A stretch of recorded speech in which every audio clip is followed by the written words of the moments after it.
Rings camps with former LSU assistant coach Dan Canaveri. His knowledge is second to none, and your child will improve and have fun doing it. Camps were held at Coquille Park and Six Rings Academy in Covington with 4 sessions over the summer. Full day and morning only sessions are available from ages 7 to 13. Go to sixringsbaseball.com or call 985-206-9096. Learn the game to love the game. Electricity is all around us, and our families depend on it. Every day is sparked by the power of a cold drink or a warm meal, a movie night, and a comforting light at the end of a dark hallway. From sunrise to sunset, playtime to bedtime, our team is ready to take care of your electrical needs. Even in the case of an after-hours emergency, the light in your life shines brighter with Mr. Electric. Hey, it's Matt Moscona. For years, you've heard me tell you about Insurance Network of Louisiana, helping you find better coverage for less money. But it's not just for your home and auto. They also offer commercial property. So, retail stores, professional offices like doctors, dentists, attorneys, clothing boutiques. Insurance Network of Louisiana can find you better coverage for less money. They service the entire state of Louisiana, and they're local. So call today at 293-0450 or lainsurance.net.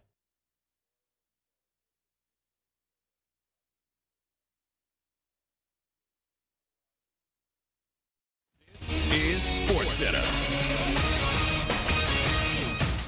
I'm Christine Lisi. Vikings rookie quarterback J.J. McCarthy has a torn meniscus and will undergo surgery. How much time he misses will depend on what the procedure will entail, explains ESPN NFL insider Adam Schefter. Whether he will need just a trimming of that meniscus or whether he will need a complete repair.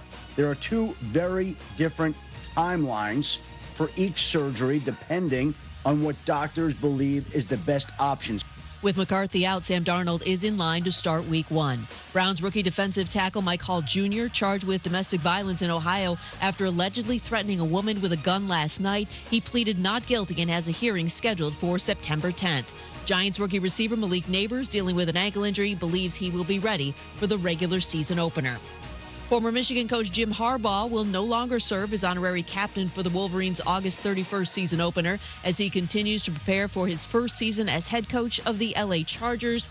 Harbaugh's parents will now stand in for him before Michigan kicks off against Fresno State. Hey, it's Evan Cohen. Coming up Wednesday, Trevor Lawrence got paid this offseason. I'll tell you if he can regain the crown as the best QB in the AFC South. It's Unsportsmanlike, 6 a.m. Eastern, right here on ESPN Radio, ESPN2, and ESPNU.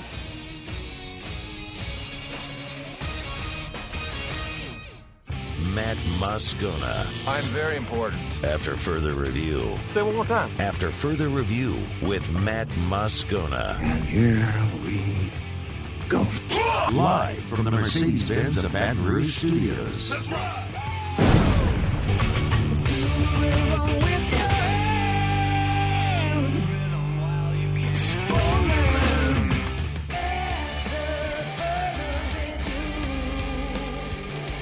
And off we go.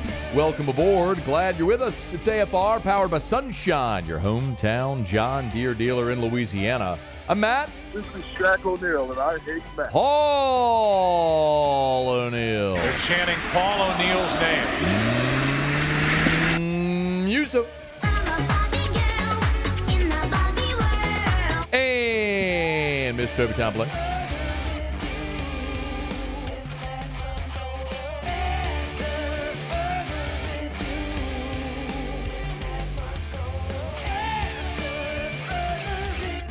All right, we're here. Glad you are as well. Get out there and make it a good one. Shay Dixon in 15 minutes. We got a Saints camp report from Ross Jackson. Saints have added a defensive back. We're checking in on the Dirty Birds. Our buddy Mark Zeno will be here. Ton to do, but let us begin as we do every single day. It's time to pop the top on another edition of AFR with Bud Light. Drink easy. Tigers are back out on the practice field on Tuesday. Practice number 10, the 8th practice with media availability for us. And it was another solid day for the defense. Now, even in the individual periods. Now, if you look at my Twitter, I posted a thread of practice videos. And one of the plays is Kamori and Pimpton. Can you go full screen on that, Paulie? Back screen or a back pylon, elevating over Juwan Johnson, putting him on a poster. Great catch. I was very fortunate to be standing right there and get the video. But that was a highlight. There was another beautiful play by receiver Aaron Anderson in the same drill, the wide receiver DB drill, where Aaron Anderson is coming across the formation, makes a beautiful catch, drags a foot for a touchdown. I mean, there was some pretty good play by the offense. But as I charted those wide receiver cornerback drills today in the different formations, 9 wins for the offense, 10 wins for the defense. There were reps from the 12, the 10, and the 5-yard line, just goal line reps, either 2 or 3 receiver sets, and it was very even today. Shelton Sampson beat Ashton Stamps badly on a coverage bust, and Javen Nicholas beat Bernard Causey badly on a coverage bust. Everything else felt pretty even. Really nice rep by Chris Hilton, who got a touchdown. Really nice rep by Kyron Lacey, who scored a touchdown in the back of the end zone over Jordan Allen, dunked the ball over the goalpost. But all things considered, one of the things we shared with you yesterday is in the individual periods, the offense had really dominated, but with the team, the defense was having much more success. Today, even in the in the individual period, the defense played well. Couple of notes, and then we did see some 11-on-11, and I want to get to that in a second. They had the offensive and defensive line periods where they it was a running period, so it was run blocking, full offensive and defensive line. Unfortunately, Jacobian Guillory tweaked his left knee in this period. Now, that's significant because of all of your interior defensive linemen, Jacobian Guillory is the least disposable. He's your most veteran. He's played the most. He's your most powerful. He's your best guy right now at that position. They took him over to the injury tent, which is not, it's just a tent. It's not like one of those things where they take him inside the tent like in a game. I mean, so he was out for all to see. They took the brace off his left knee. They were working on his left knee. They sat him back up, put the brace back on, and then he went and rode the exercise bike the rest of the practice, at least for the periods that we saw. So I hate to guess on an injury, but the fact that they didn't take him in, he stayed out there and rode the exercise bike, seemed like a good sign. Jelani Watkins in that cornerback receiver drill, tweaked an ankle, got tangled a little bit. He was limping, but we'll see if we can get an update there. We did get to see some punt team, and it continues to be inconsistent for Blake Oxendorf and Peyton Todd. Peyton Todd dropped a snap on one of the punts. Oxendorf on back-to-back kicks. He boomed one 60 yards. The very next punt, he shanked it end over end. Aaron Anderson was running up the field and muffed the punt. So there's good and bad there with special teams. It's inconsistent to be sure. We continue to see some interesting formations. You can tell Blake Baker is now starting to add on. Right, one of the things they've done to this point is they have oversimplified defensively, which is pretty interesting to see. And the fact that they've simplified has allowed the defense to really play fast and free. And we've seen a lot of guys that stand out as we've been able to talk about so far. But what we're starting to see now is some creative fronts in different pass rush packages. Like, for example, today we saw a series where Deshaun Womack replaced Braden Swinson. And so your front line was Savion Jones, Paris Shand in the middle, and then Deshaun Womack at right end, a 3-man front. And then they had edge linebackers step up as edge rushers and come on sort of a jailbreak blitz. So we're starting to see they're introducing new concepts and new formations defensively, which has been fun to watch. We did get to watch 11-on-11, 2 different periods, as I mentioned. And we were not able to film in either of the 11-on-11 periods. But I want to run through the sequences for you. And I think y'all enjoy this. Maybe some of you do, maybe some of you don't. You think it's boring, but I'll run through it anyway. And this is like when they're out there 11-on-11. The first 11-on-11 we saw, and this is where sometimes it's hard to extrapolate because this was very much a situational drill. Offense started at the 20-yard line. They're going hurry up, and they got to drive the length of the field. Now, in this sequence, no matter what happened, they just kept advancing the ball, and they kept playing first down. So they wanted to practice 1st and 10 in all of these different sequences down the line. So Mason Taylor caught a 10-yard pass. Then on the second play, Josh Williams dropped the ball in the right flat. They still advanced it and played first down. Over. Not a whole lot really of note right there, except for the drop by Josh Williams. And they did run a pretty interesting counter play where they brought Aaron Anderson like he was coming on a speed sweep, and they ran a counter with John Emery, who got in the end zone, which was a cool play design and interesting to see. The twos went in there. I guess the only thing of note here is that J.K. Johnson and Kylan Billiot got into a fight twice on the far sideline. You're at that point in camp where, and I believe J.K. ripped off Kylan Billiot's helmet, and so they scuffled a little bit. You're just at that point in camp, man, where it's day 10. It's hot out there. Guys are leaning on each other, hitting each other, and skirmishes break out. I mean, last year, Denver Harris started a fight like the first day of practice. So, I mean, it happens. I don't think it's that big of a deal at all, but that was something notable there. And then in the final period that we got to see, they went 11 on 11, and it was an endgame scenario. So this is like an inside of 2 minutes scenario. The offense started at their own 40-yard line, so 60 yards away. This was the sequence. Okay? And they were actually marking the stick and running the clock and calling timeouts. I mean, this was a game-like scenario, 11 on 11. And remember, I've told you to this point, when they've done sequences like this, the defense has gotten the upper hand over the offense. Here was the sequence. First down, incomplete to the left side to Kyron Lacey. Good coverage. So it's 2nd and 10. Nuss checks down to Caleb Jackson for 5 yards. It's 3rd and 5. The offense false starts. Moving back. It's 3rd and 10. Nuss is pressured. He finds C.J. Daniels over the middle for 14 yards. Beautiful play by Nuss. Moving in the pocket, found his open guy. Daniels found space and turned upfield. It was a really nice play. So stop the clock for the first down. On first down, everybody's covered. Nuss throws it away on the left sideline. That was encouraging because if there's one criticism to this point, I would say it's been Nussmeier forcing balls in these team periods and throwing interceptions. He throws it away on the left sideline. It's 2nd and 10. Nuss is pressured. He scrambles. I mean, shades of Jaden Daniels, man. Nuss tucked it and ran around the left end for 8 yards and got out of bounds. So stop the clock. It's 3rd and 2.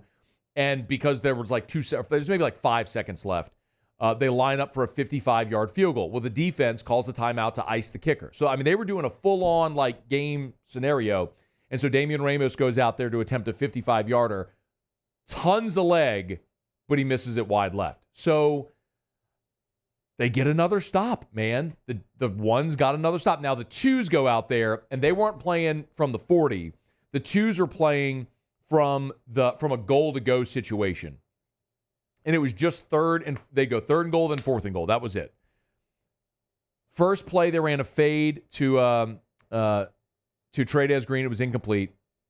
And then on the second play, which was 4th and goal from inside the 5, this was the play of the day.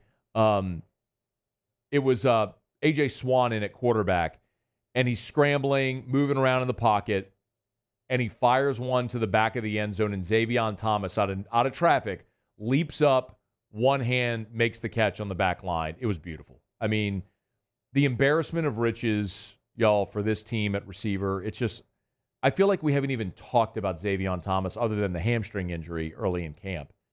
And he made the play of the day today. They just have so much talent at receiver. But yet again, in an 11 on 11 period, the defense got the stop. Something we've seen pretty consistently here. So another day for the Tigers. 6 consecutive practices for LSU after their off day this past weekend on Sunday. So their next day off will be Sunday again. We'll have media availability Wednesday. No availability Thursday, Friday. We're out there again on Saturday, and hopefully we can see some scrimmage periods. And, of course, we'll keep giving you these reports. If you want to check out the videos on Twitter, I'll tell you one video I did take that I posted that I think you'll enjoy. When they were going first offense against a scout defense, and they were kind of going no huddle, I trained my camera just for about a minute just on Joe Sloan. And so you can see how this period operates and how Joe Sloan operates because he's calling in on the walkie-talkie the play to Nussmeier. So he's well behind the offense. He's looking at his play sheet, calling in the play, and then he's giving instruction during the play as well and after. So if you want to kind of see how that formatically may work and how they're handling practice, because actually Cortez Hankton is, if you're watching, that's Cortez in the purple right there. So the co-OCs are right there on the back line. But Sloan is very clearly calling the plays and running the drill, but they're both right there. You can kind of see how that interaction is going right now. So anyway, if you want to see it, it's all on my Twitter or my X, just at Matt Moscona if you want to follow it there. All right, our show Open Every Day is brought to you by Bud Light. Drink easy in Louisiana with the great taste of Bud Light, the official beer of the LSU Tigers, the official beer of the New Orleans Saints, the official beer of AFR. Y'all, we got another preseason game coming up on Sunday night. The Hoodats against the 49ers. National game on Fox. You're going to be watching. Make sure you got plenty of ice-cold Bud Light. And as we get closer to the start of the college football season, make sure your fridge is stocked, the kegs, your ice chest for tailgating with plenty of ice-cold Bud Light. The Mocklers, awesome people, great community business, been supporting Louisiana, South Louisiana for nearly 40 years. Drink easy with the great taste of Bud Light, the official beer of AFR.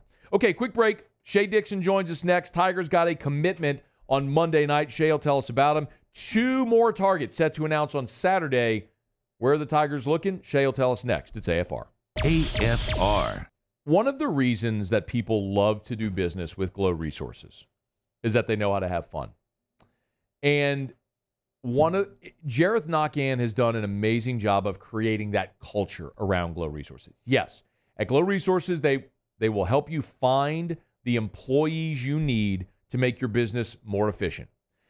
But they also know how to not take themselves too seriously. Literally in the hall before we came on air, and I'm opening up Instagram, and they're doing the give me my money trend on social media. And Jareth Nakan, the CEO of the company, is the guy that they punked on the video.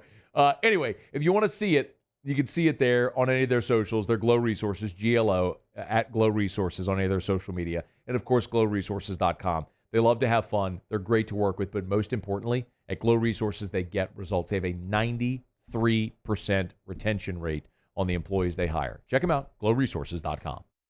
Bayou Chrysler Dodge Jeep Ram is taking $20,000 off new 23 Ram 1500 trucks. We're open for business in our beautiful new showroom and taking $20,000 off the powerful Ram truck.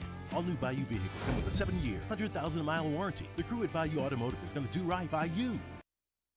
It's an everyday thing here. We work horses in the mornings and we work on the property during the day, and without these John Deere tractors, it'd almost be impossible to keep up with the place. I've dealt with some of the other colors and stuff, and I never really got the response back that I get from John Deere, We really enjoy dealing with Sunshine. They're good people. They always check on us and make sure our equipment's running, and we love them. Flip the switch and learn more about what it means to be powered by Sunshine at sunequip.com.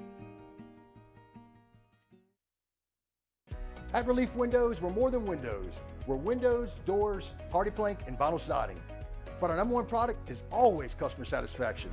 Visit us online at reliefwindows.com. Oh, by the way, we do shutters too.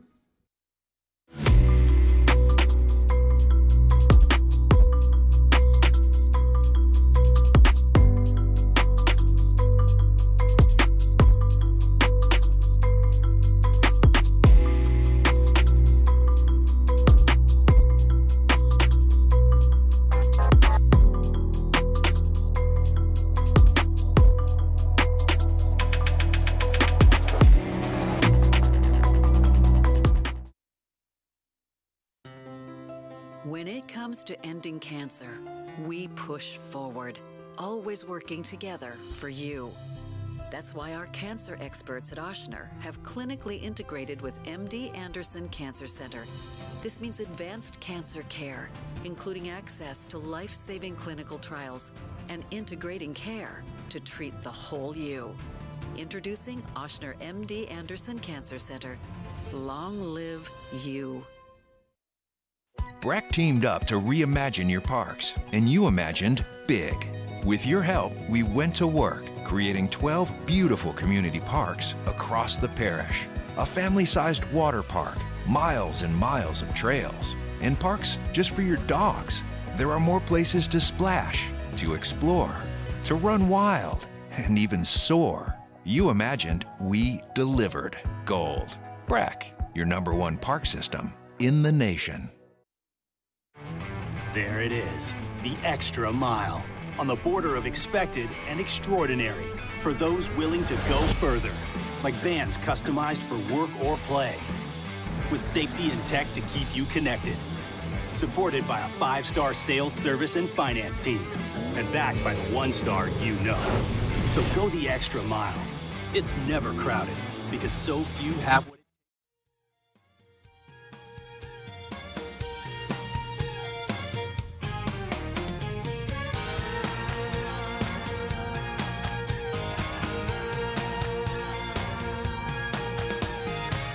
After further review, powered by Sunshine, your hometown John Deere dealer in Louisiana. I do not host a podcast called LSU Daily any longer. However, Muso is about to do that. I do host a podcast called Locked on LSU. If you'd like to subscribe to that, I appreciate that. And subscribe to LSU Daily because Muse will pick that up. By the way, give me my my tractor music again real quick. We're brought to you by Sunshine, hometown John Deere dealer in Louisiana right now. Get this, Muse. You know what they're doing? Those crazy folks over at Sunshine. What are they doing?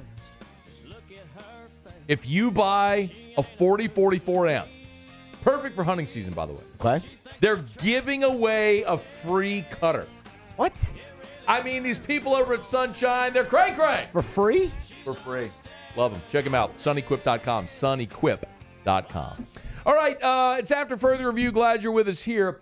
Tigers landed another commitment for the class of 2025 on Monday evening. Dylan Battle. Good time to bring Shay Dixon on 3, the Bengal Tiger, onto the show. Shady, we appreciate you, man. How are you? I'm doing well. How are you, Matt? I'm doing really well. Tell us about Dylan Battle.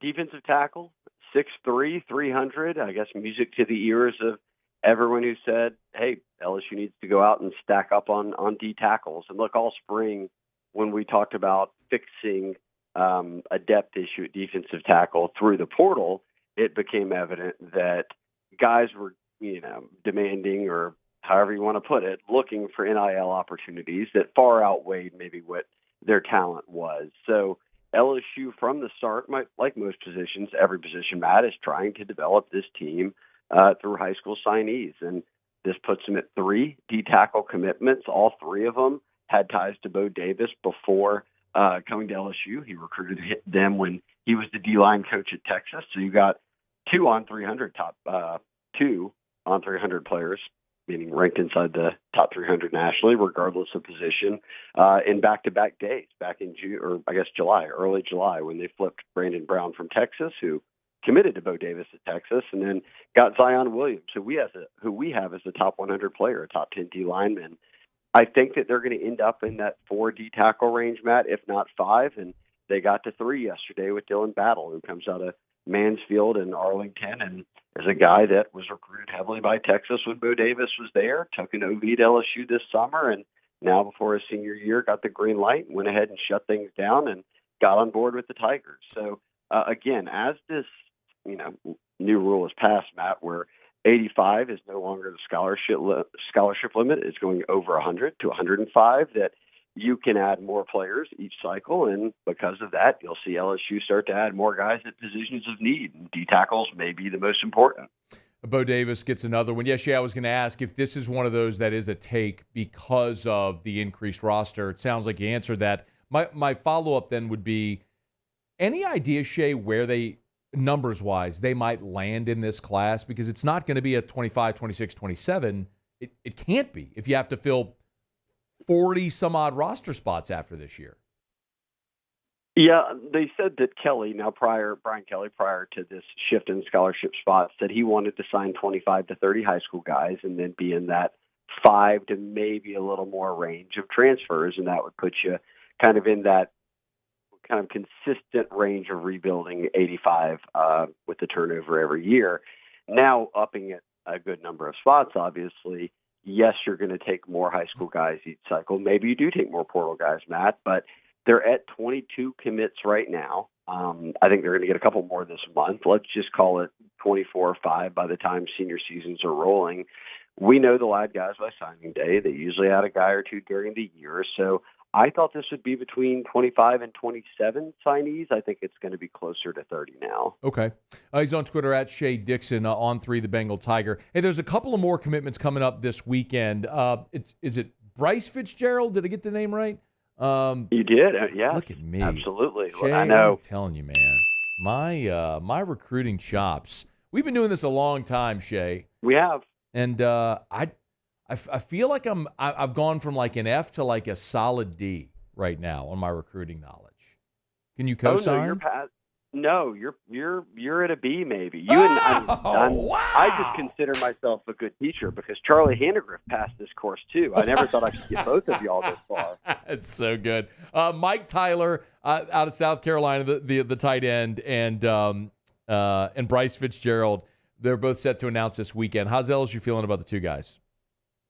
Yeah, they'll announce on the same day. I think that Fitzgerald is probably going to end up at FSU. That's the in-state team. I've heard that being close to his mom is a big thing for him. So FSU locking down the state of Florida with a guy they've been after for a while is no surprise. I think the surprise was LSU kind of turned up the heat and jumped Miami and Florida and are in the top two there. So we'll keep an eye on that one, see if anything changes before the weekend for the DB out of Florida. But I would keep a close eye on Mike Tyler. We know that the first-year tight ends coach, Slade Nagel, has wanted to add a second tight end. They got J.D. LaFleur committed last summer. He's a on 300 player. He's a 4-star. And then they brought Mike Tyler in from the state of South Carolina. He lives in Columbia, where USC is, and he's got an offer from the Gamecocks, but LSU offered him at camp, and then they brought him for an official, and then he was back for the Bayou Splash in July, and now he's ready to announce. And in that time, South Carolina's begun to offer other tight ends. So I think the writing's on the wall here that LSU's inching closer to adding another tight end, which would be 2 for the class and probably be it for the position this cycle. Shay, I probably went out of order here because we were talking about defensive tackle, and you mentioned that this will be a 4, maybe 5 class defensive tackle. I know Walter Mathis is another guy the Tigers are in on. What's the latest there? Yeah, he's told us, Chad Simmons at On 3 caught up with him this week, and he said kind of keep an eye on the end of the month. So before September 1st, I think that we'll see Buddy Mathis, Walter Mathis, come off the board, and he's a Georgia product, a defensive tackle that Bo Davis and Blake Baker have been really high on for a while. So he's kind of got the who's who of offers. I mean, Clemson hosted him for an official, Auburn, LSU. Others have been in the mix with offers, but I think that the pitch Bo Davis has and the need for playing time and kind of the fit he felt when he visited Baton Rouge all lined up for him. So he doesn't say a whole lot, doesn't do a ton of interviews, but he did tell Chad to keep an eye on things at the end of the month. And both Chad and myself have our picks in on the On 3 RPM for LSU. So if they get him, that would be 4 D tackles, which is a great place to be in, given it's a need position and senior seasons haven't even started. The other prospect that we're keeping an eye on with a commitment date already announced is, of course, the number 1 safety in Jonah Williams out of Texas, who's set to announce a week from Saturday on the 24th. Shay, you've told us all along he's keeping this really close to the vest, but it feels like it's LSU A&M. Any lean one way or another here a little more than a week out? You know, I think you've got to put Texas in that conversation just because he visited them right before the dead period kind of ended. It was a 1-week open period, and that was the lone school he visited. And a big part of that, obviously, is Texas got involved when the baseball staff got there. So we'll see how much shakeup happens there with his recruitment. I have always thought it was going to come down to LSU and A&M just because he's a Galveston kid. He plays football and baseball. But look, between NIL discussions and the reality that he is one of the most courted guys out there, being uncommitted as a 5-star and number 1 safety.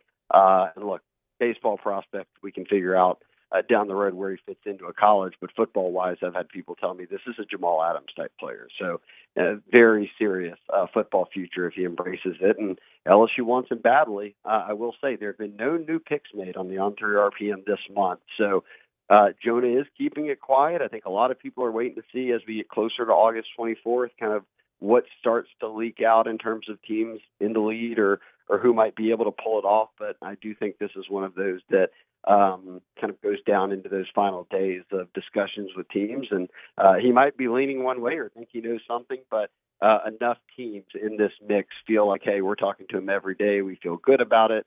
And LSU is one of them. So this will be an exciting one to keep track of. The Tigers are absolutely in it.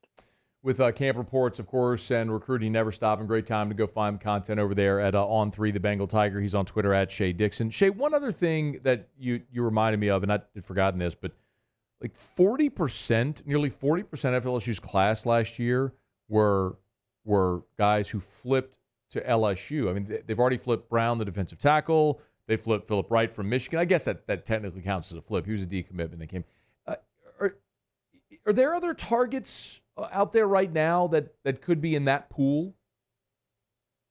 Yeah, definitely. And they flipped Jaden Breaker from South Carolina, linebacker, straight up flip. So they've had a handful already. But, yeah, wild number. 11 of the 29 signees last year flipped from LSU or did something like you said with Phillip Wright, where they decommitted and within a few days had committed to LSU. So I call that a flip. But I don't think they'll hit that number this cycle. But, yes, there are guys who they are in heavy contact with. And I would look at need positions. Look, we talked about D-line, Jordan Crawford at Auburn, who's committed to Auburn, coming out of Birmingham's one. Cade Phillips at corner is a guy they love.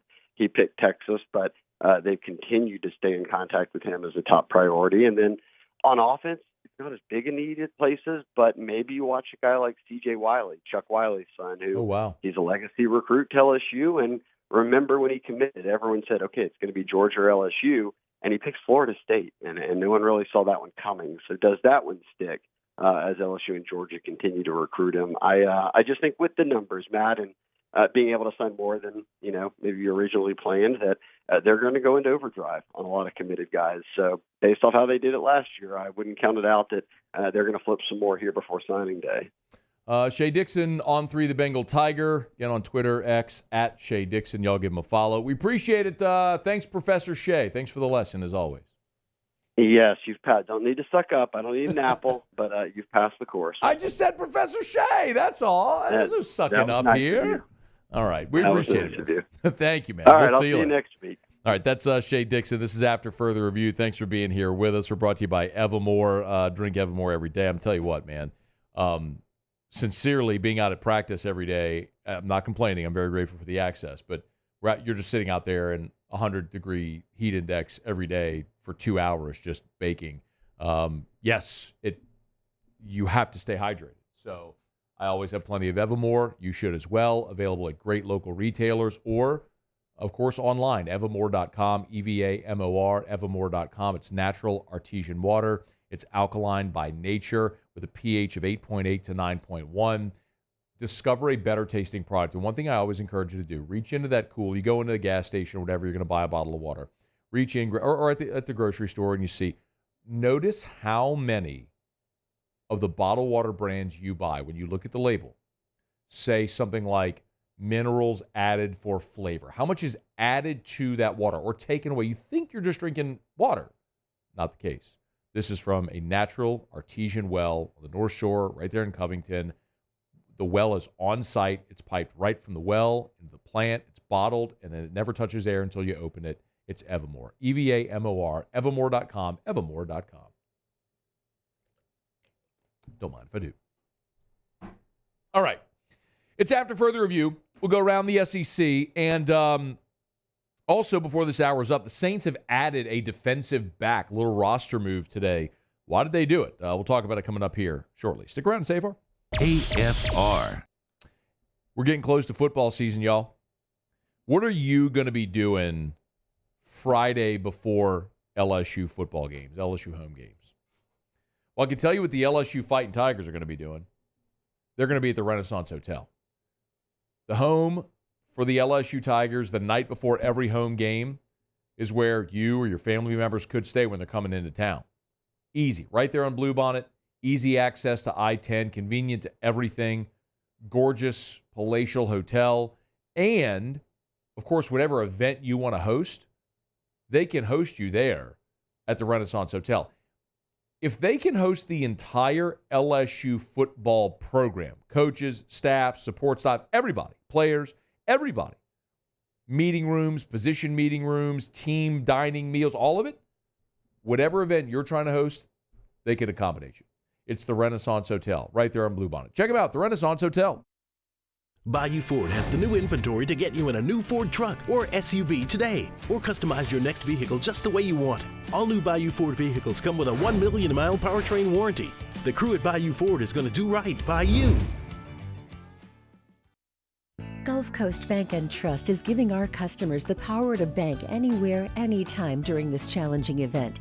And we're right there with you. Our mobile banking app is a smart way to manage your money and time. Gulf Coast Bank & Trust, the bank that cares about you. The Windsor Senior Living Community in Mandeville, Louisiana is a beautiful, vibrant apartment community geared toward seniors. They are nestled right in the heart of Mandeville, where seniors live a more carefree lifestyle in spacious apartments with the peace of mind that comes from having a little extra help. Call the Windsor at 985-624-8040 to schedule a lunch and tour. Come see how the Windsor can be your passport to peace of mind. I've been doing business with Luba for 25 years. They're dependable, trustworthy. It's just the attention to detail with our clients.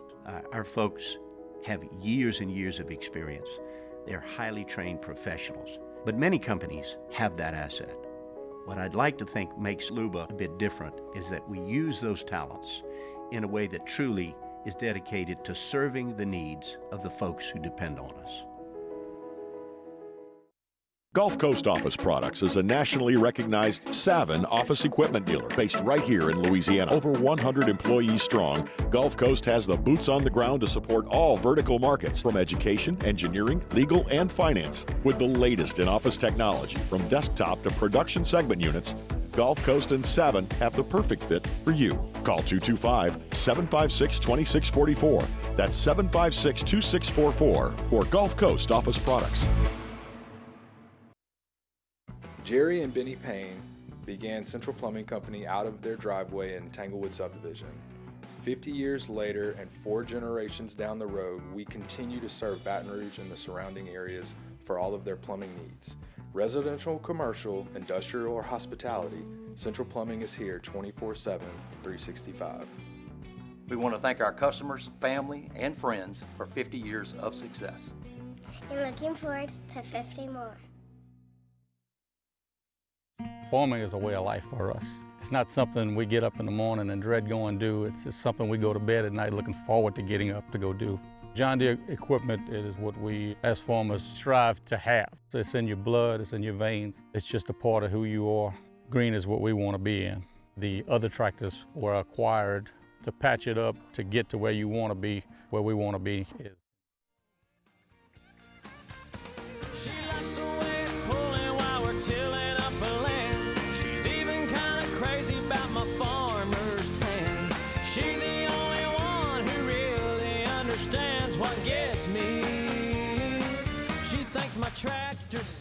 After further review powered by Sunshine, your hometown John Deere dealer in Louisiana. Love that song. You know the only thing better than that song? What's that? Well, the John Deere tractor course. I mean, if it ain't green, why would you even bother? Simply put, you wouldn't. Yeah. You wouldn't. You wouldn't. Big shout out to all the sugarcane farmers. Plantings taking place right now. Spending hours in the cab. Telling you, there's worse place you could be, though, Muse. Air conditioned. Got scone blasting through the speakers in there. Maybe a little cooler in there with some beverages. You never know to end the day. Big shout out to all the farmers during planting season there from our friends over at Sunshine, your hometown John Deere dealer in Louisiana. Did you see the latest on James Harbaugh? I did not. Well, somehow, Muse, we missed this on Friday. But apparently on Friday,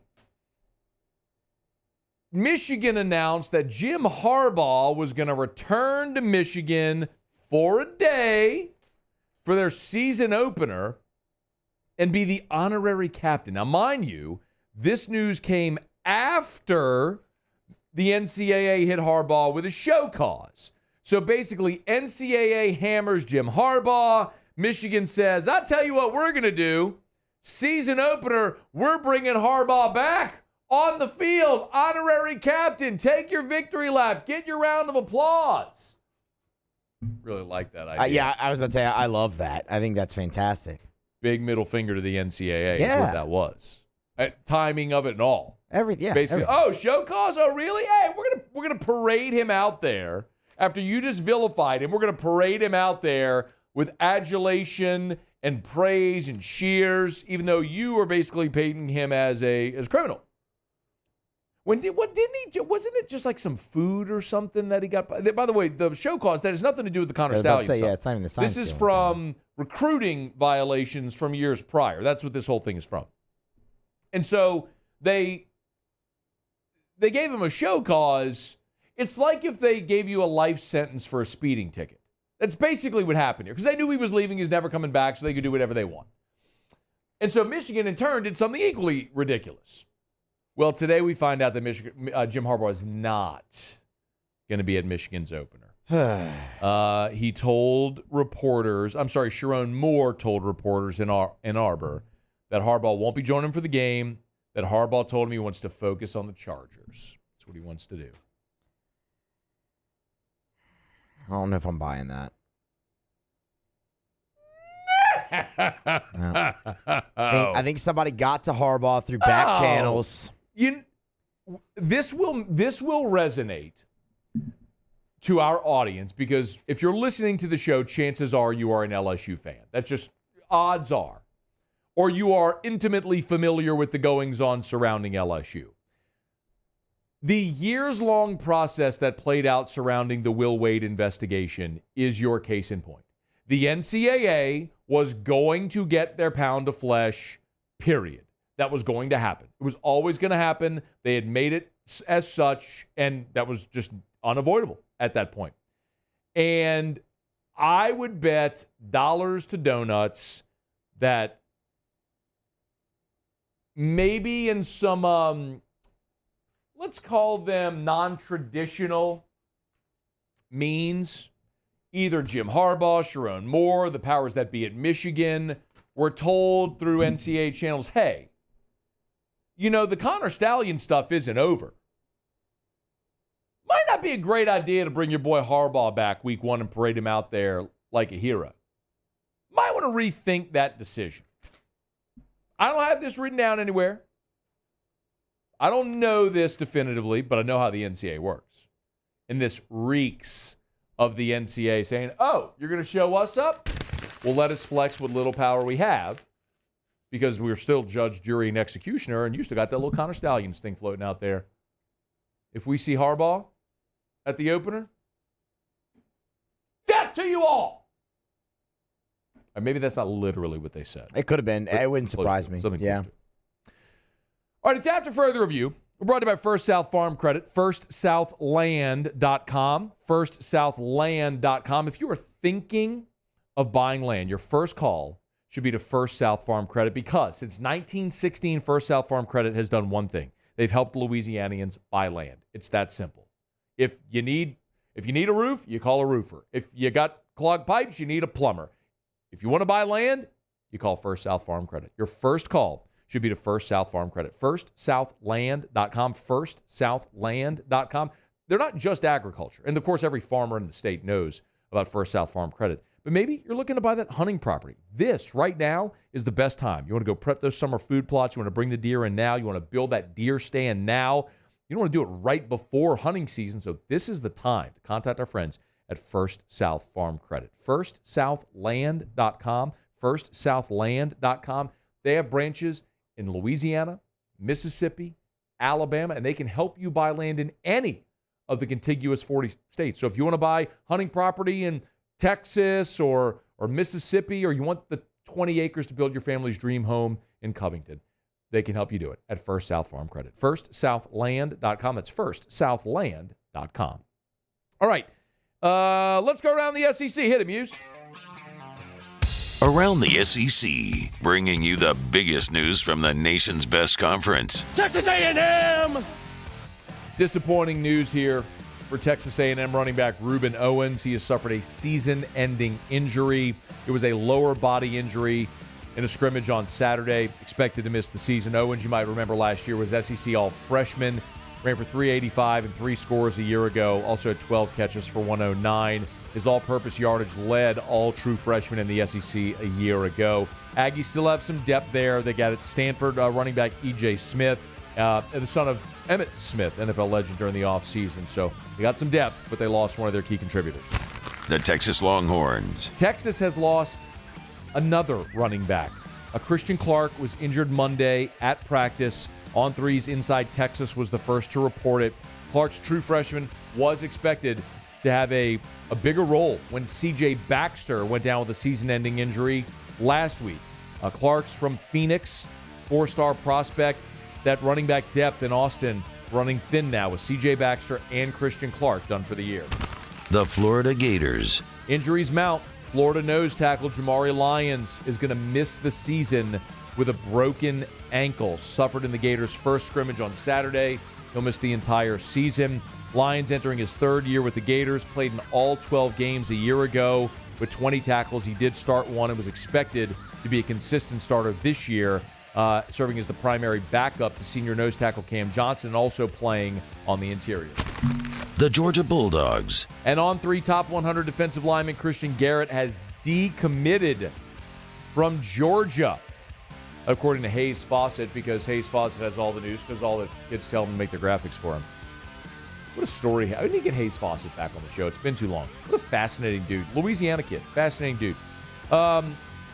Pick the Bulldogs over Georgia Tech, Clemson, Tennessee, and USC back in June. The number 129 overall prospect, the number 11 defensive lineman, decommits from Georgia, back on the market.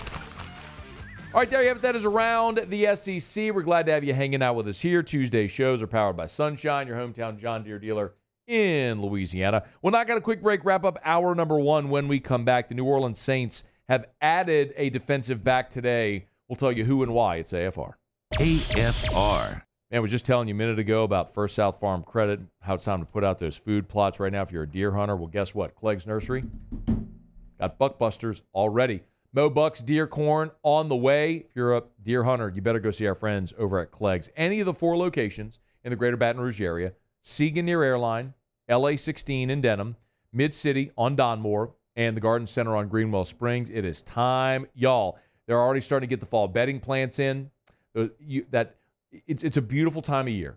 You know, whenever fall rolls around, I know it's 96 degrees right now, but we're already approaching the middle of August. It's time. Start planting those fall vegetable gardens. Get those fall bedding plants with the earth tones, the oranges, the browns, the dark greens. It's a beautiful time of year, and it's a great time to go see our friends at Clegg's Nursery. They've got Johnny Naylor seeds as well. Nobody does it better. If you're a green thumb, you know about Johnny Naylor, and they got his seeds over at Clegg's Nursery. Buy local, shop local. Tell them Matt sent you to Clegg's Nursery. There it is, the extra mile, on the border of expected and extraordinary for those willing to go further, like vans customized for work or play, with safety and tech to keep you connected. Supported by a 5-star sales, service, and finance team, and backed by the 1-star you know. So go the extra mile. It's never crowded, because so few have what it takes to go there. Mercedes-Benz Vans. I've been doing business with Luba for 25 years. They're dependable, trustworthy. It's just the attention to detail with our clients. Our folks have years and years of experience. They're highly trained professionals, but many companies have that asset.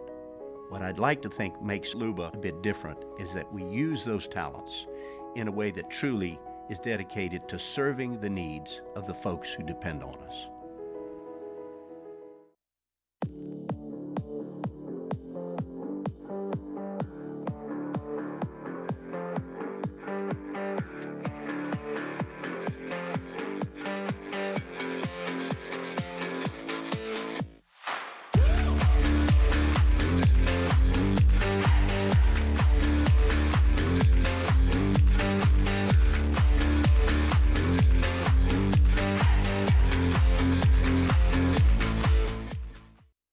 Dylan Cruz here to tell you about Six Rings Baseball and Softball Camp. If you live on the North Shore and play ball, go to Six Rings Camps with former LSU assistant coach Dan Canaveri. His knowledge is second to none, and your child will improve and have fun doing it. Camps were held at Coquille Park and Six Rings Academy in Covington with 4 sessions over the summer. Full day and morning only sessions are available from ages 7 to 13. Go to sixringsbaseball.com or call 985-206-9096. Learn the game to love the game.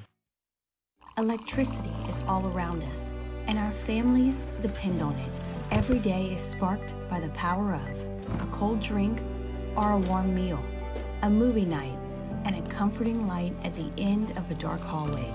From sunrise to sunset, playtime to bedtime, our team is ready to take care of your electrical needs. Even in the case of an after-hours emergency, the light in your life shines brighter with Mr. Electric.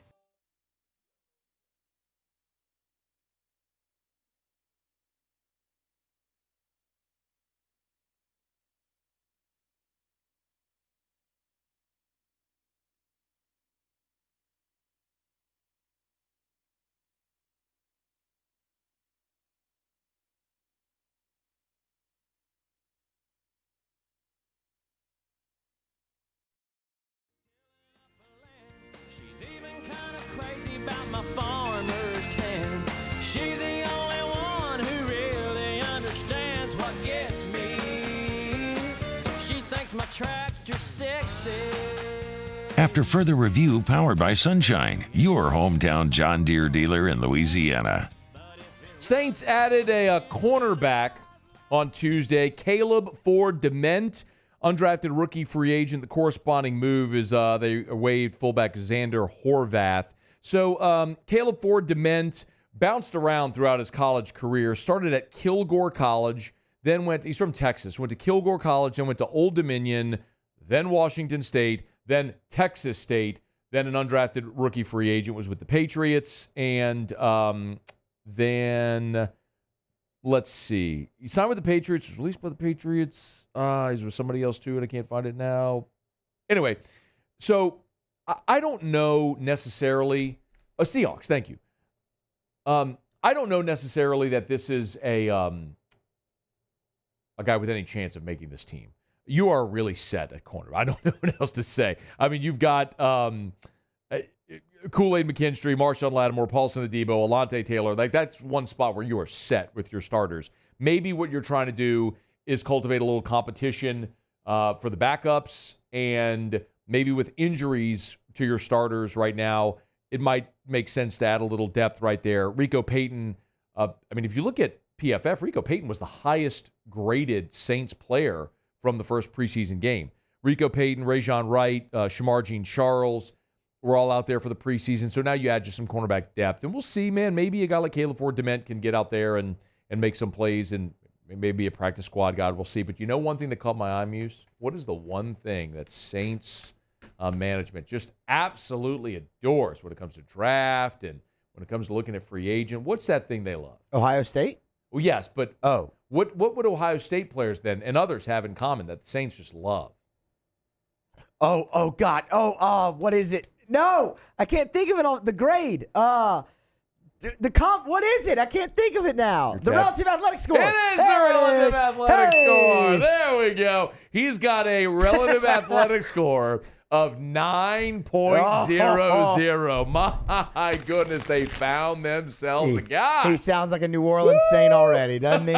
Goodness gracious. A tiny school, bounced around. Nobody knows it, but man, that relative athletic score. Dog, let's go.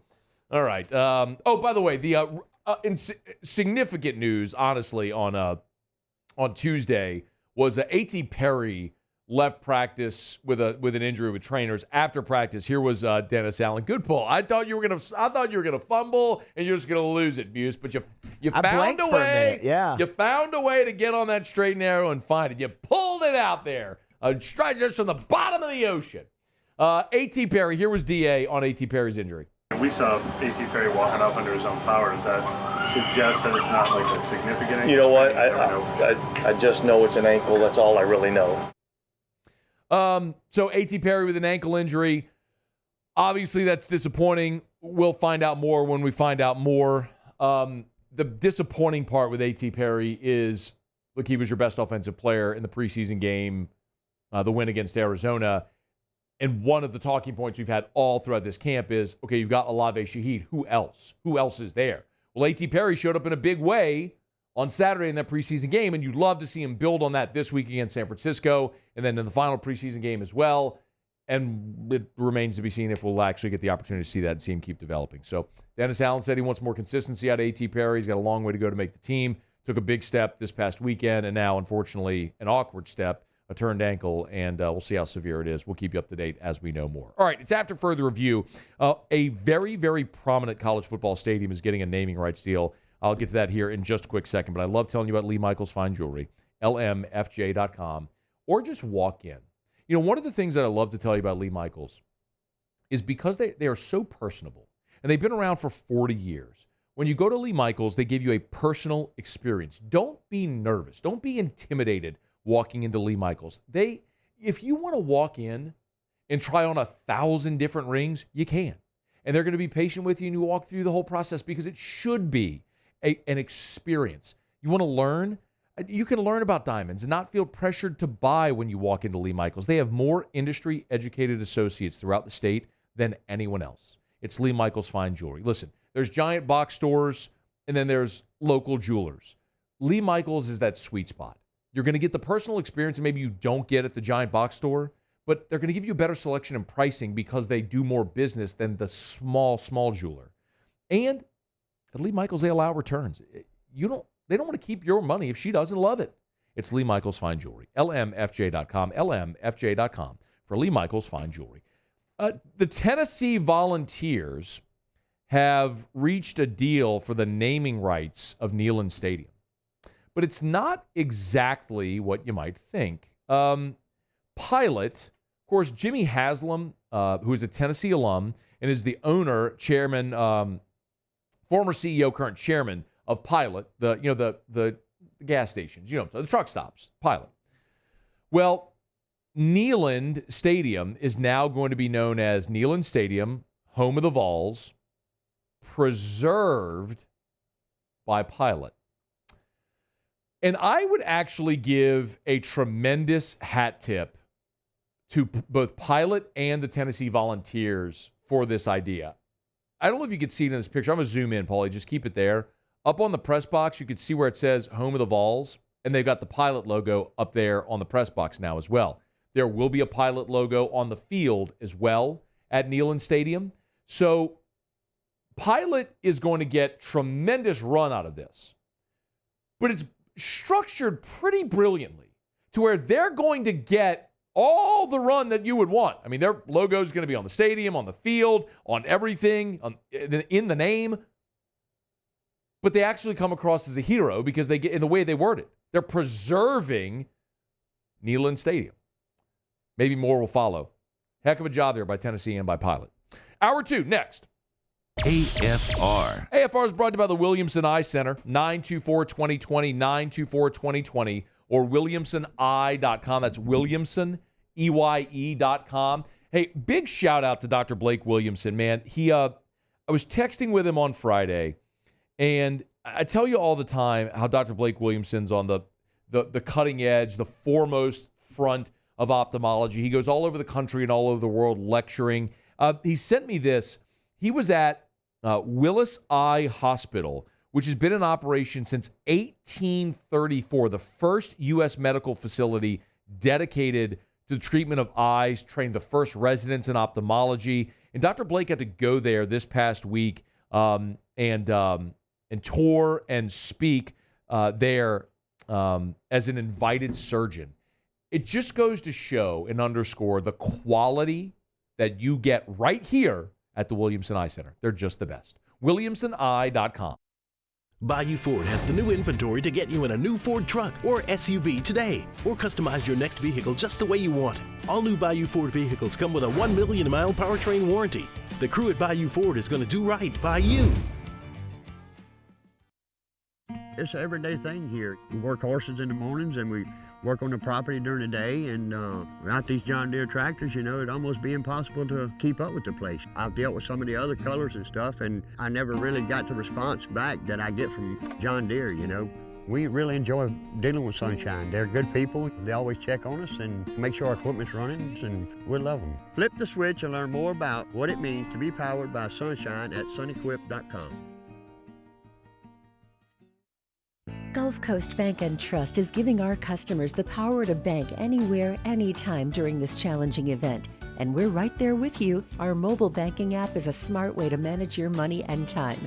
Gulf Coast Bank and Trust, the bank that cares about you.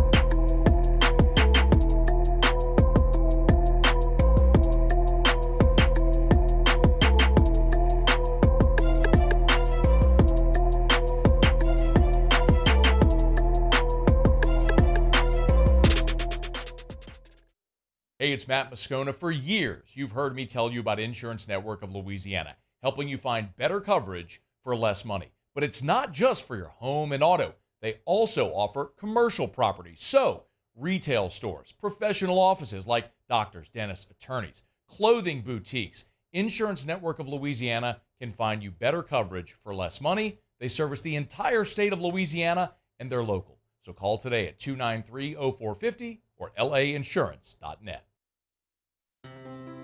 When it comes to ending cancer, we push forward, always working together for you.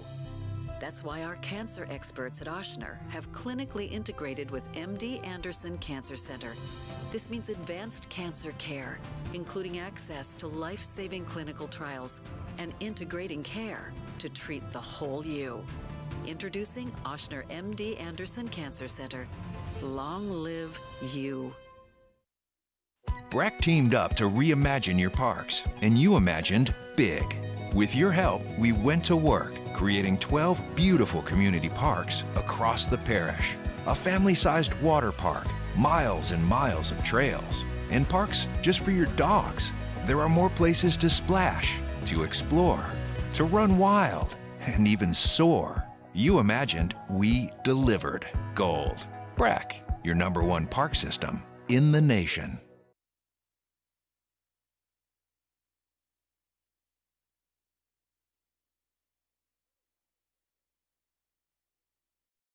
This is SportsCenter. I'm Christine Lisi. Vikings rookie quarterback J.J. McCarthy will undergo surgery to repair a torn meniscus in his right knee. How long he'll be sidelined depends on whether the meniscus requires a trimming or complete repair. With McCarthy out, Sam Darnold in line to start Week 1. Browns rookie defensive tackle Mike Hall Jr. charged with domestic violence in Ohio after allegedly threatening a woman with a gun last night. He pleaded not guilty and has a hearing scheduled for September 10th. A day after holdout edge rusher Hassan Reddick officially requested a trade and was told by the Jets they will not trade him. Coach Robert Saleh asked about the situation, insists it's not a distraction. I'm not going to elaborate any more than Joe did. It is what it is. I'm going to focus on the guys who are here. It's a great opportunity for the guys who are here. We love our D-line. We love our depth, especially at the DM position. Robert Saleh, Giant star rookie receiver Malik Neighbors says there's no doubt he'll be ready for Week 1 after injuring his ankle Sunday. The Cowboys at the top of the list for franchise valuations for NFL teams, according to Sportico, $10.32 billion. Hey, it's Evan Cohen. Coming up Wednesday, Trevor Lawrence got paid this offseason. I'll tell you if he can regain the crown as the best QB in the AFC South. It's Unsportsmanlike, 6 a.m. Eastern, right here on ESPN Radio, ESPN2, and ESPNU.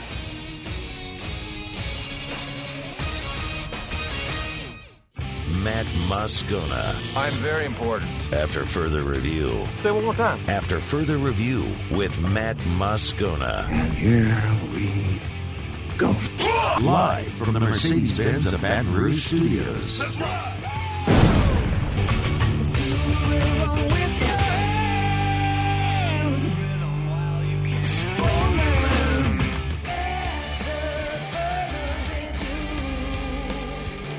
Did you wonder why I was walking out, Muse? Yes, I was like, where are you going? Well, I heard thunder. Thought it was Huh. raining. I wanted to go see if it was raining. There's no windows in here. Was it Don't raining? See the day up? No. It's sunny. Maybe it's raining the other way, though. Hour 2 off we go. Welcome aboard. Glad you're with us. AFR presented by Sunshine, your hometown John Deere dealer in Louisiana. I'm Matt. You're a loser! Hey, shut up, kid. Paul O'Neill. They're chanting Paul O'Neill's name. You too. And Mr. Toby Tomplay. All right, we're here. Glad you are as well. Get out there, make it a good one. We're headed to ATL. Our buddy Mark Zeno will be here next. Get a camp check-in on the Dirty Birds. We got Carolina Thursday. Yeah, we're still waiting on Tampa. All right, we'll see if we can get someone from Tampa tomorrow. Looking forward to that. We'll check in on the NFC South, how camp's going around the NFC South. Ross Jackson, 1 hour from right now. LSU practiced today primarily outdoors, as a matter of fact. Brian Kelly is sort of, as he said, climatizing the team. So they start indoors and then they move outdoors. And gradually they're increasing the amount of time that they're spending outdoors, decreasing the amount of time they're spending in the indoor.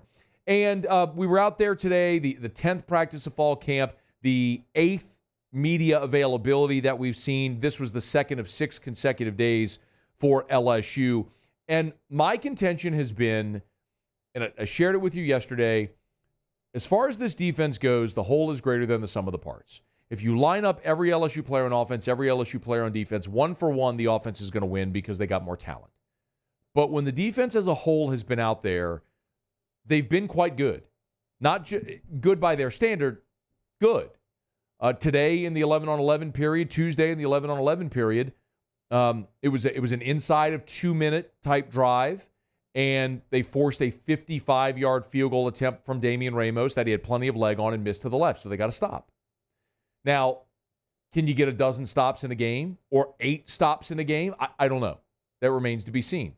But we are seeing them have success. And it was interesting because Whit Weeks, who I think a lot of LSU fans are very excited about, I think one of the pretty consistent criticisms that I heard from fans a year ago was, why wasn't 40 playing more? When he was on the field, your defense seemed to play better. He's obviously a very talented young guy. And it's very clear he's going to play a lot now. And they got a lot of different looks and formations. But Whit Weeks met with reporters on Tuesday after practice, and he talked specifically about about those linebackers and how in Blake Baker's defense they're being more productive now than they were a year ago or ever.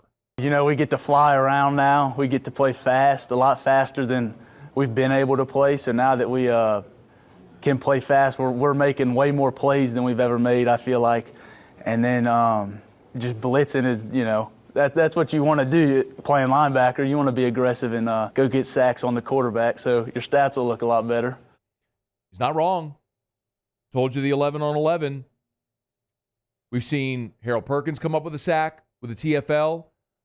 Last week in the 11-on-11, saw Whit Weeks come up with a sack after a 9-yard gain on first down to Mason Taylor. I mean, we're seeing this defense be fast and physical and aggressive because they've simplified things. He also talked about what for him was exciting about playing in this defense. The thing that I'm definitely most excited about is how aggressive we are this year. We blitz a lot more than last year, and also just the energy that Coach Baker brings in every meeting we go to. There's never a dull moment in this building because he's here now.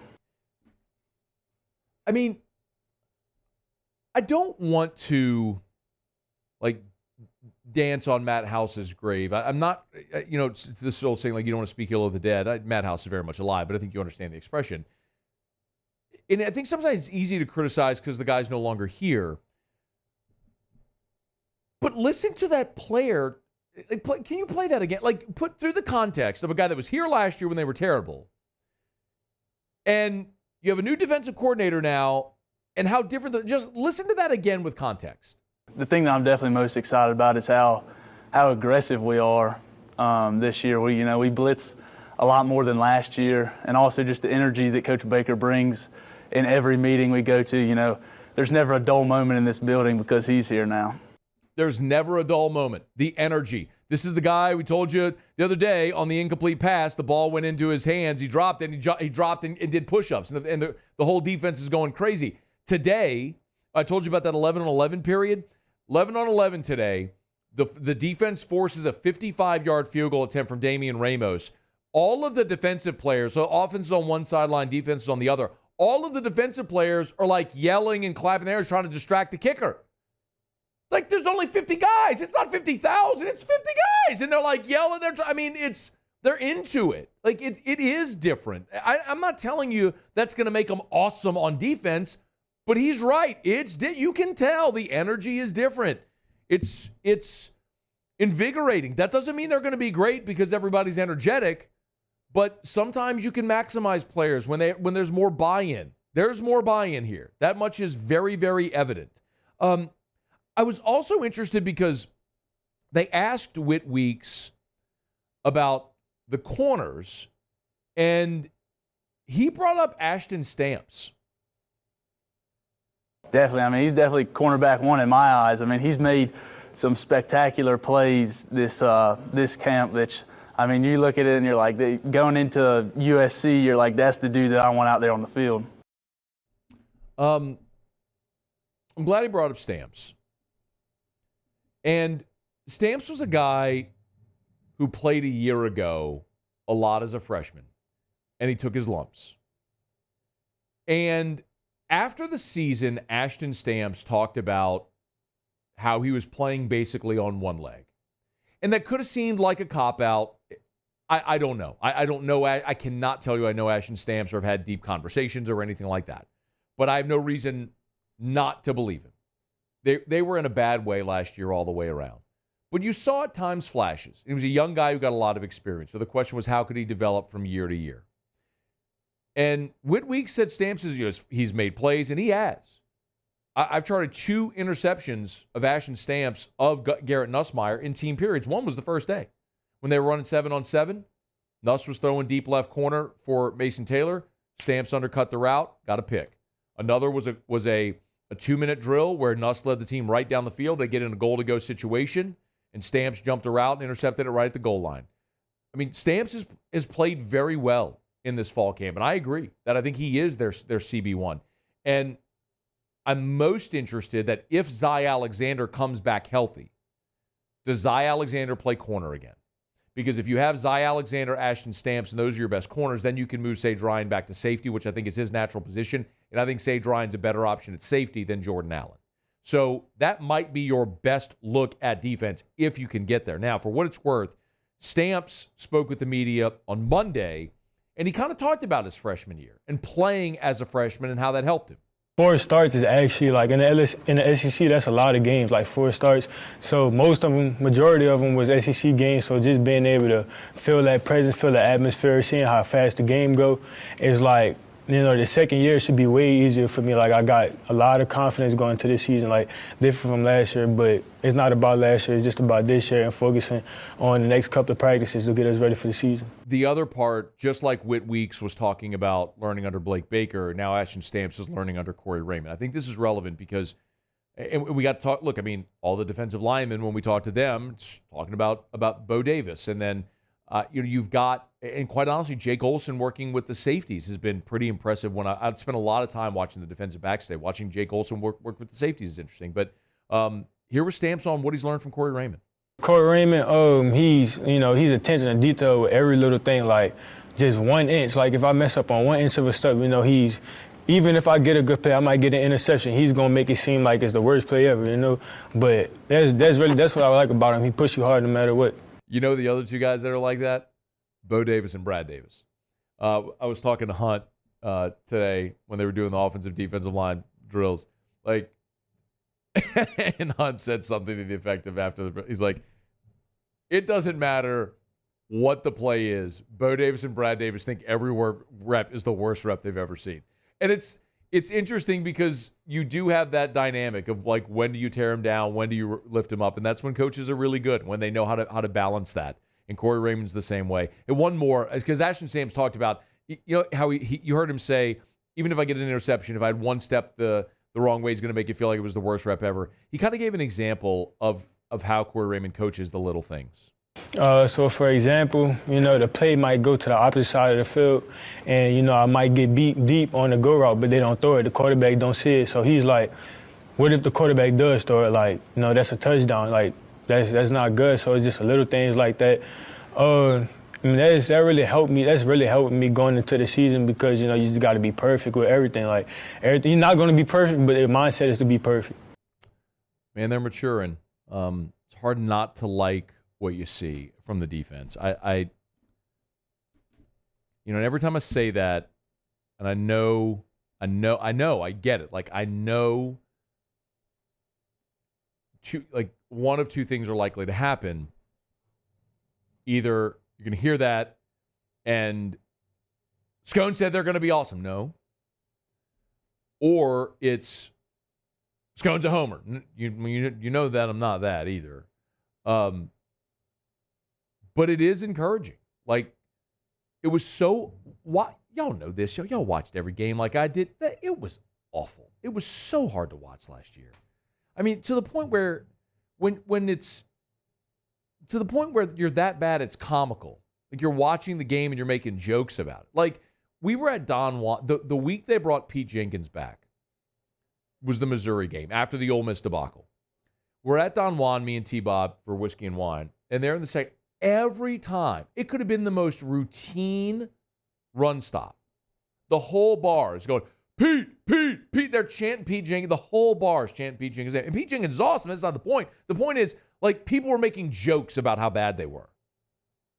This is different. I don't know how good they're going to be, but it is different. It's different. I've seen them 10 times now. It's different. All right. Let me knock out a break. Mark Zeno is going to join us next. We'll get a little check-in on Atlanta, how camp's going in the NFC South. We'll do that all this week. We'll check in Atlanta next. It's AFR. AFR. Get Gordon and get it done. Gordon McKernan Injury Attorneys. It's back, y'all. The Gordon McKernan's Design My Next Billboard contest. Go to their website, getgordon.com/billboards if you want to get all the details, but it's this easy. You can win prizes up to $2,000 and the opportunity to see your design on one of the boards near you. All you got to do is go to getgordon.com/billboards, getgordon.com/billboards. One more time, go to getgordon.com/billboards. The deadline is September the 8th. So if you're creative, you got a graphic design background, you're just really good at Canva or whatever the case may be, design Gordon's next billboard. You can win $2,000 in prizes and see your billboard your design on a board near you. Go to getgordon.com/billboards, getgordon.com/billboards. You know what to do. Get Gordon and get it done. Bayou Chrysler Dodge Jeep Ram is taking $20,000 off new 23 Ram 1500 trucks. We're open for business in our beautiful new showroom and taking $20,000 off the powerful Ram truck. All new Bayou vehicles come with a 7-year, 100,000-mile warranty. The crew at Bayou Automotive is going to do right by you.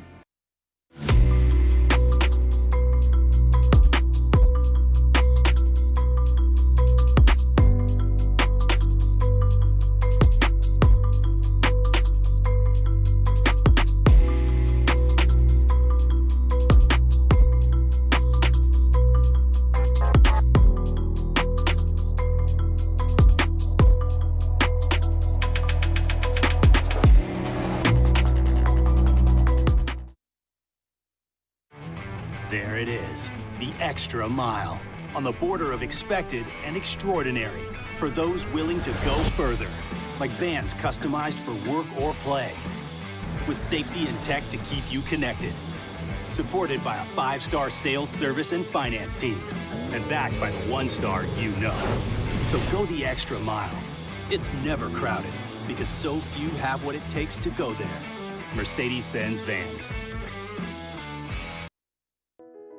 I've been doing business with Luba for 25 years. They're dependable, trustworthy. It's just the attention to detail with our clients. Our folks have years and years of experience. They're highly trained professionals, but many companies have that asset. What I'd like to think makes Luba a bit different is that we use those talents in a way that truly is dedicated to serving the needs of the folks who depend on us. Gulf Coast Office Products is a nationally recognized Savin office equipment dealer based right here in Louisiana. Over 100 employees strong, Gulf Coast has the boots on the ground to support all vertical markets, from education, engineering, legal, and finance. With the latest in office technology, from desktop to production segment units, Gulf Coast and Savin have the perfect fit for you. Call 225-756-2644. That's 756-2644 for Gulf Coast Office Products. Jerry and Benny Payne began Central Plumbing Company out of their driveway in Tanglewood Subdivision. 50 years later and 4 generations down the road, we continue to serve Baton Rouge and the surrounding areas for all of their plumbing needs. Residential, commercial, industrial, or hospitality, Central Plumbing is here 24/7, 365. We want to thank our customers, family, and friends for 50 years of success. And looking forward to 50 more.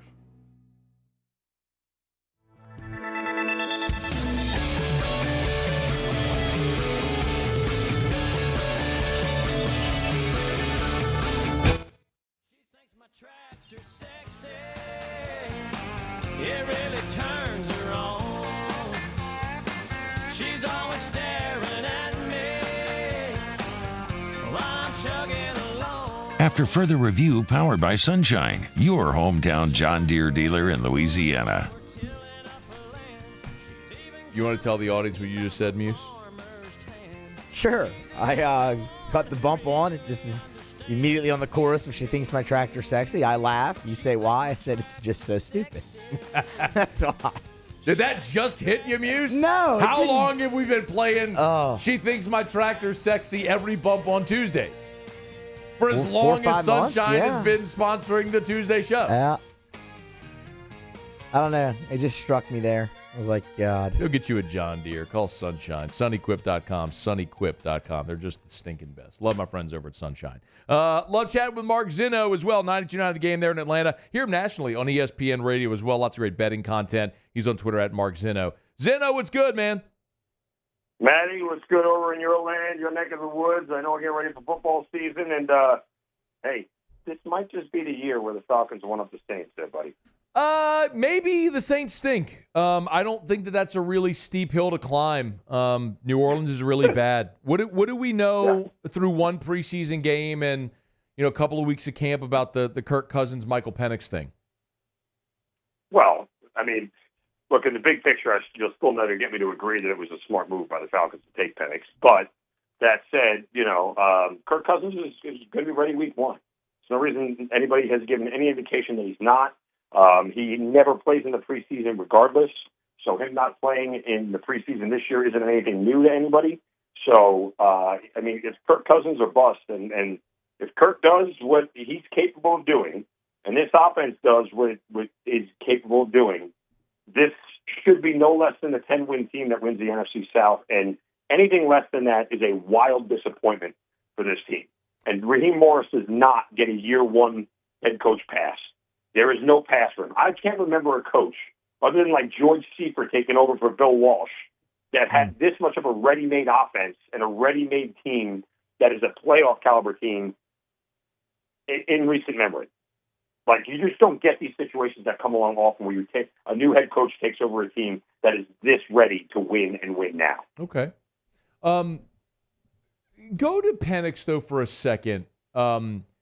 What did you see? I didn't see the game against Miami. Saw some highlights. What did you see from Penix? I mean, look, he's a really capable young quarterback. I mean, he's playing up against guys who are going to be janitors in 3 weeks, but that's a different conversation. I mean, the idea that he can walk into the huddle, command the huddle, know the playbook, how to regurgitate it, seems like he has presence and control and, isn't overwhelmed by anything that's there. All those things are what you look for, and he showed all those things. Executing the plays is almost, for some of these rookies, it's almost the easy part, right?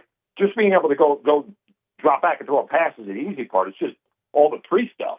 Again, knowing how to command a huddle, knowing how to communicate with your teammates, your guys, and letting them feel the confidence that you know exactly what's going to happen before it happens kind of deal. That's the hard part for young quarterbacks to really make translate. So, again, I don't have many concerns about Michael Penix as far as what he's going to be. It's hard to really glean anything from anything in preseason, but he looked impressive. And like I always say about preseason, none of it matters, none of it counts, and I don't really care what you do, but I'd still rather you look good than look bad. Yeah, no doubt. It's almost like, I think you can't necessarily get answers to the affirmative, but you get answers to the negative in preseason. Right. You can find out if a guy can't play. Yes. You just don't 100% know if he can play, and that's the difference.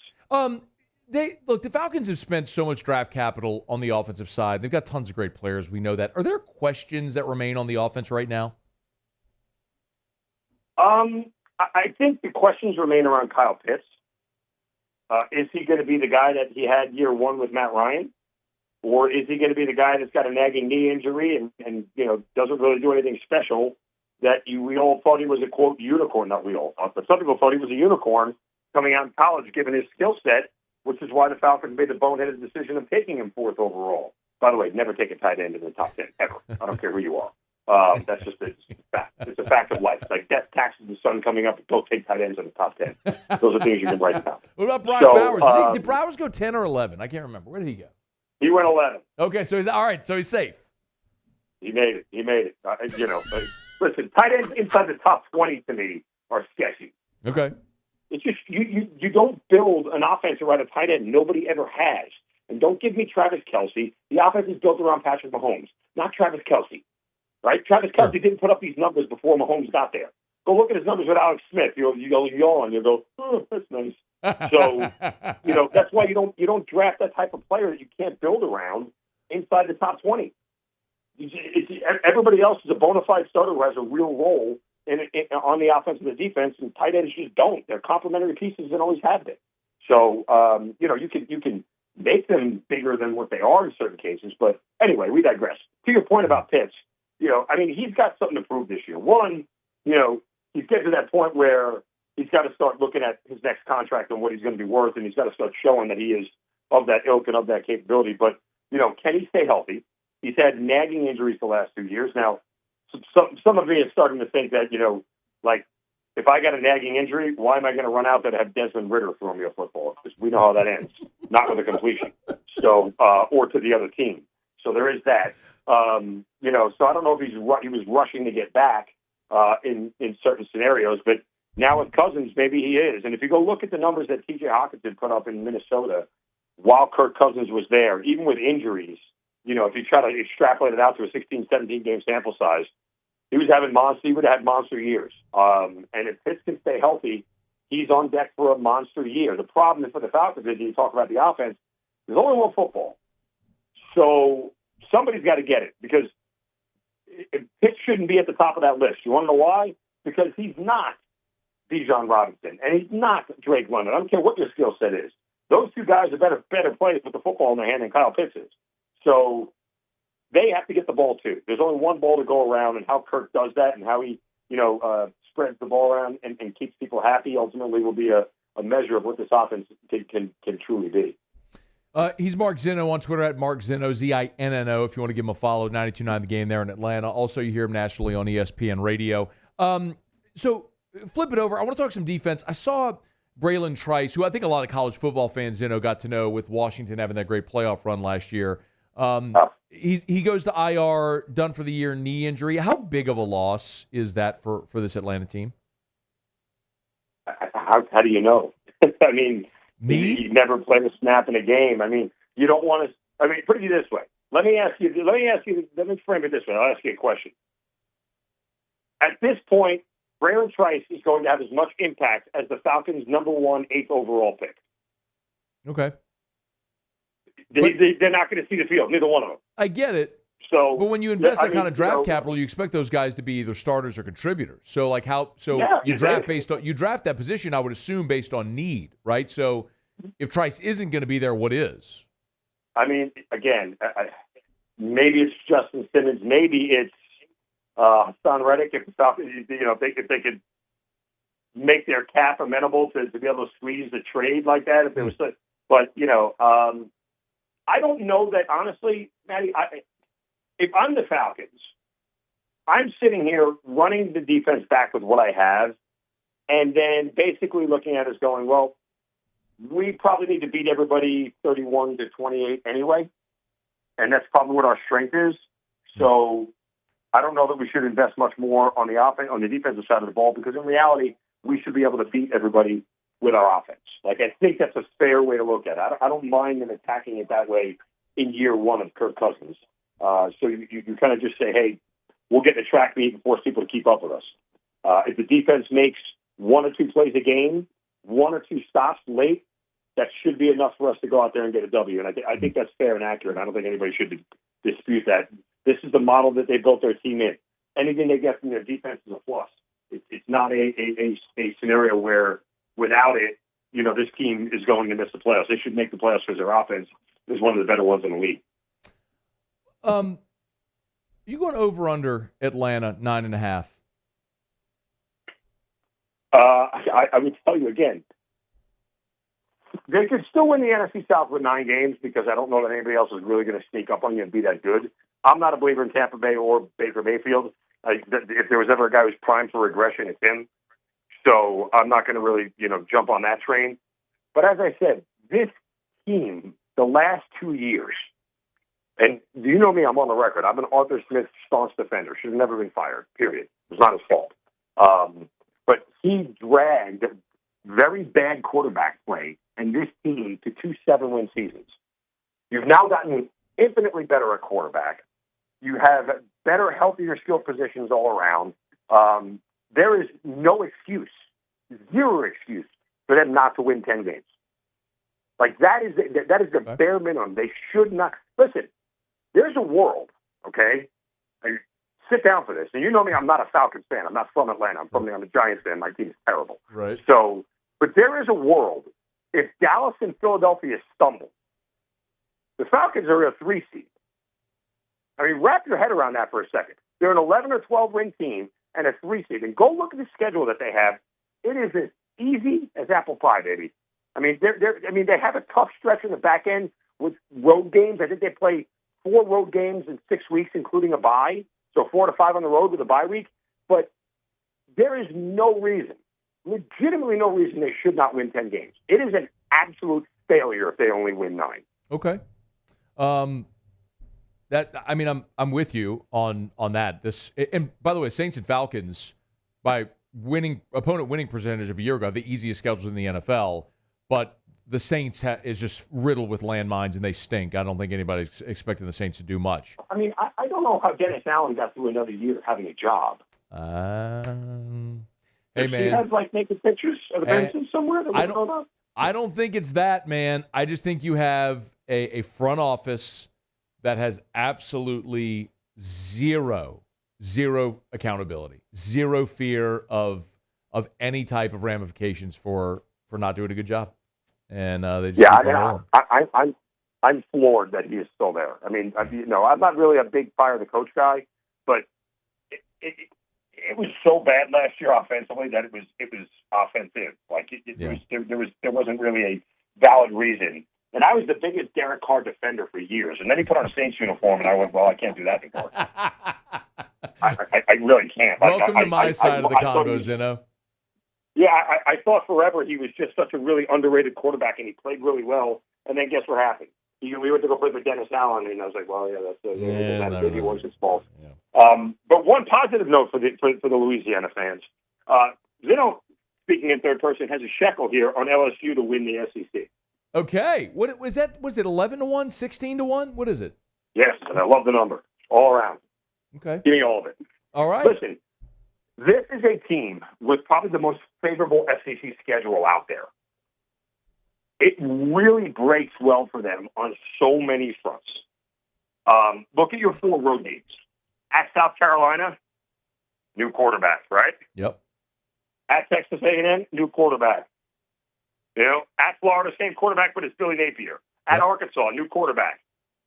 Right? I mean, you finish up with Vanderbilt and Oklahoma at home.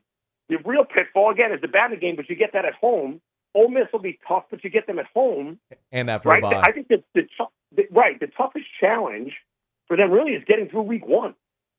Like, if they end up beating USC, I might double down on them to win the national championship. Oh, okay, Zinno. I am that confident. Listen, Brian Kelly is good at one thing more than other things, and that is actually being a football coach. Like, X's and O's, the guy's excellent. He knows how to get the best out of his guys and take a lot of chicken salad and make it into chicken. You know what? You know the whole thing. Whatever it is. Sure.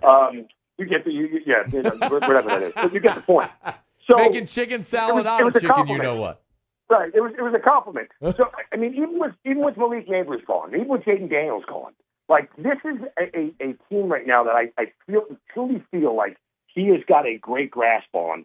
And as long as they get consistent quarterback play, they should be okay, especially early. Like, there's not a reason that they should be, if they get past USC, they should be undefeated. They should be 5-0 at their bye and ranked inside the top 5. Yes, I agree with that. So I'm very high on LSU this year. All right, let's go. Zinno, noted LSU homer, Mark Zeno joining us from 92.9 The Game. And, of course, ESPN Radio, you hear him nationally as well. I'm fired up for it, Zinno. I do think the schedule plays out well for the Tigers also. Maybe the purple and gold can bring us some joy, because I'm not sure the black and gold will this fall. But. Again, you avoided Texas, and you get Oklahoma at home. And Georgia. And no Georgia. Exactly. Yeah. So I can't think of a better way for it to go, and Sam Pittman may be fired by the time they play for the Battle of the Boot, so there is that. Mark Zeno, always appreciate it, man. All the best. Talk soon. Love you, Matty. Talk to you. Oh, man, be well. Zinno and I got to hang out and drink a beer in New York whenever we were up there for for Barrett Sports Media Conference. We went and had lunch. I should have had him tell the story. We're just out of time. Went and had lunch at some Irish pub in New York, and we ordered salads, and the bartender didn't bring us forks. And anyway, you get Zinno's personality, right? Like, imagine Zinno at an Irish pub in New York having lunch. I order a beer because when in Rome. Exactly. So Zinno's like, I can't let you drink alone. So he drinks a beer with me, and I think I ordered a sandwich too. And it was just one of those things. It was hilarious. He just sat there and he just talked mess about this slovenly bartender the entire meal. And I think I just laughed the whole time. Zinno's so good. All right, it's After Further Review. Thanks for being here. We're brought to you by Parish Construction and Roofing, parishbuilt.com. Parishbuilt.com. Today, big day over at Parish Construction and Roofing. Our full office renovation. Friday, the sign went up. Today, however, the final piece of the puzzle, the final piece of our renovation, naturally for a roofing company. Muse, what would the last part of the renovation be for a roofing company, naturally? The roof. Yeah, naturally. So the sign's up right there, Highland and I-10, off of Highlandia on Lavo Lane, and the roof is going up today. Care to take a guess what color the metal roof is going to be? Green. Oh, it's going to be green. We are going to be hard to miss from I-10 when this here renovation is done, but we're excited for it. Parish Construction and Roofing, parishbuilt.com. Hey, if you were watching the Saints game on Saturday night, you probably saw the LDI ad, the Louisiana Department of Insurance ad, where for the Fortified Roofing Program. If you're not familiar, Fortified Roofing Program awards $10,000 grants to Louisiana residents who install a fortified roof at their home. We are licensed to install a fortified roof. We can help you with the grant process, the entire thing. If you want to learn more, give us a shout.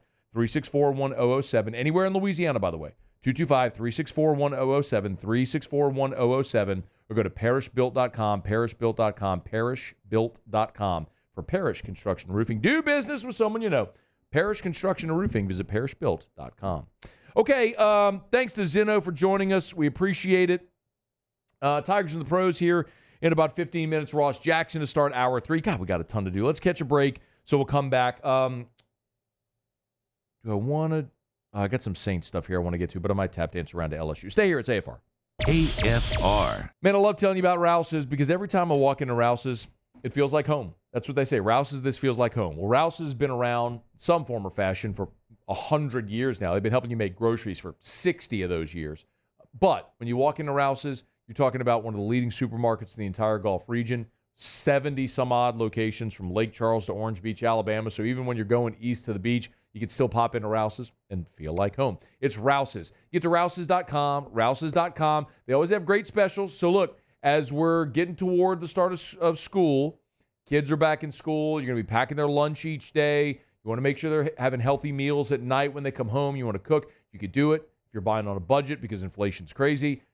Rouse's helps you buy affordably. It's Rouse's. Get by any of their locations. You can go to the website, download the Rouse's app as well. Remember, they got curbside pickup where your personal shopper will bring your items out to your car to save you time. It's at Rouse's. Rouse's.com. Rouse's, this feels like home. There it is, the extra mile, on the border of expected and extraordinary for those willing to go further, like vans customized for work or play, with safety and tech to keep you connected, supported by a 5-star sales, service, and finance team, and backed by the 1-star you know. So go the extra mile. It's never crowded because so few have what it takes to go there. Mercedes-Benz Vans. I've been doing business with Luba for 25 years. They're dependable, trustworthy. It's just the attention to detail with our clients. Our folks have years and years of experience. They're highly trained professionals. But many companies have that asset. What I'd like to think makes Luba a bit different is that we use those talents in a way that truly is dedicated to serving the needs of the folks who depend on us. The Windsor Senior Living Community in Mandeville, Louisiana is a beautiful, vibrant apartment community geared towards seniors. They are nestled right in the heart of Mandeville, where seniors live a more carefree lifestyle in spacious apartments with the peace of mind that comes from having a little extra help. Call the Windsor at 985-624-8040 to schedule a lunch and tour. Come see how the Windsor can be your passport to peace of mind. Farming is a way of life for us. It's not something we get up in the morning and dread going do. It's just something we go to bed at night looking forward to getting up to go do. John Deere equipment is what we as farmers strive to have. It's in your blood, it's in your veins. It's just a part of who you are. Green is what we want to be in. The other tractors were acquired to patch it up to get to where you want to be. Where we want to be is in John Deere. Flip the switch and learn more about what it means to be powered by sunshine at sunequip.com. Dylan Cruz here to tell you about Six Rings Baseball and Softball Camp. If you live on the North Shore and play ball, go to Six Rings Camps with former LSU assistant coach Dan Canaveri. His knowledge is second to none, and your child will improve and have fun doing it. Camps were held at Coquille Park and Six Rings Academy in Covington with 4 sessions over the summer. Full day and morning only sessions are available from ages 7 to 13. Go to sixringsbaseball.com or call 985-206-9096. Learn the game to love the game. Electricity is all around us, and our families depend on it. Every day is sparked by the power of a cold drink or a warm meal, a movie night, and a comforting light at the end of a dark hallway. From sunrise to sunset, playtime to bedtime, our team is ready to take care of your electrical needs, even in the case of an after-hours.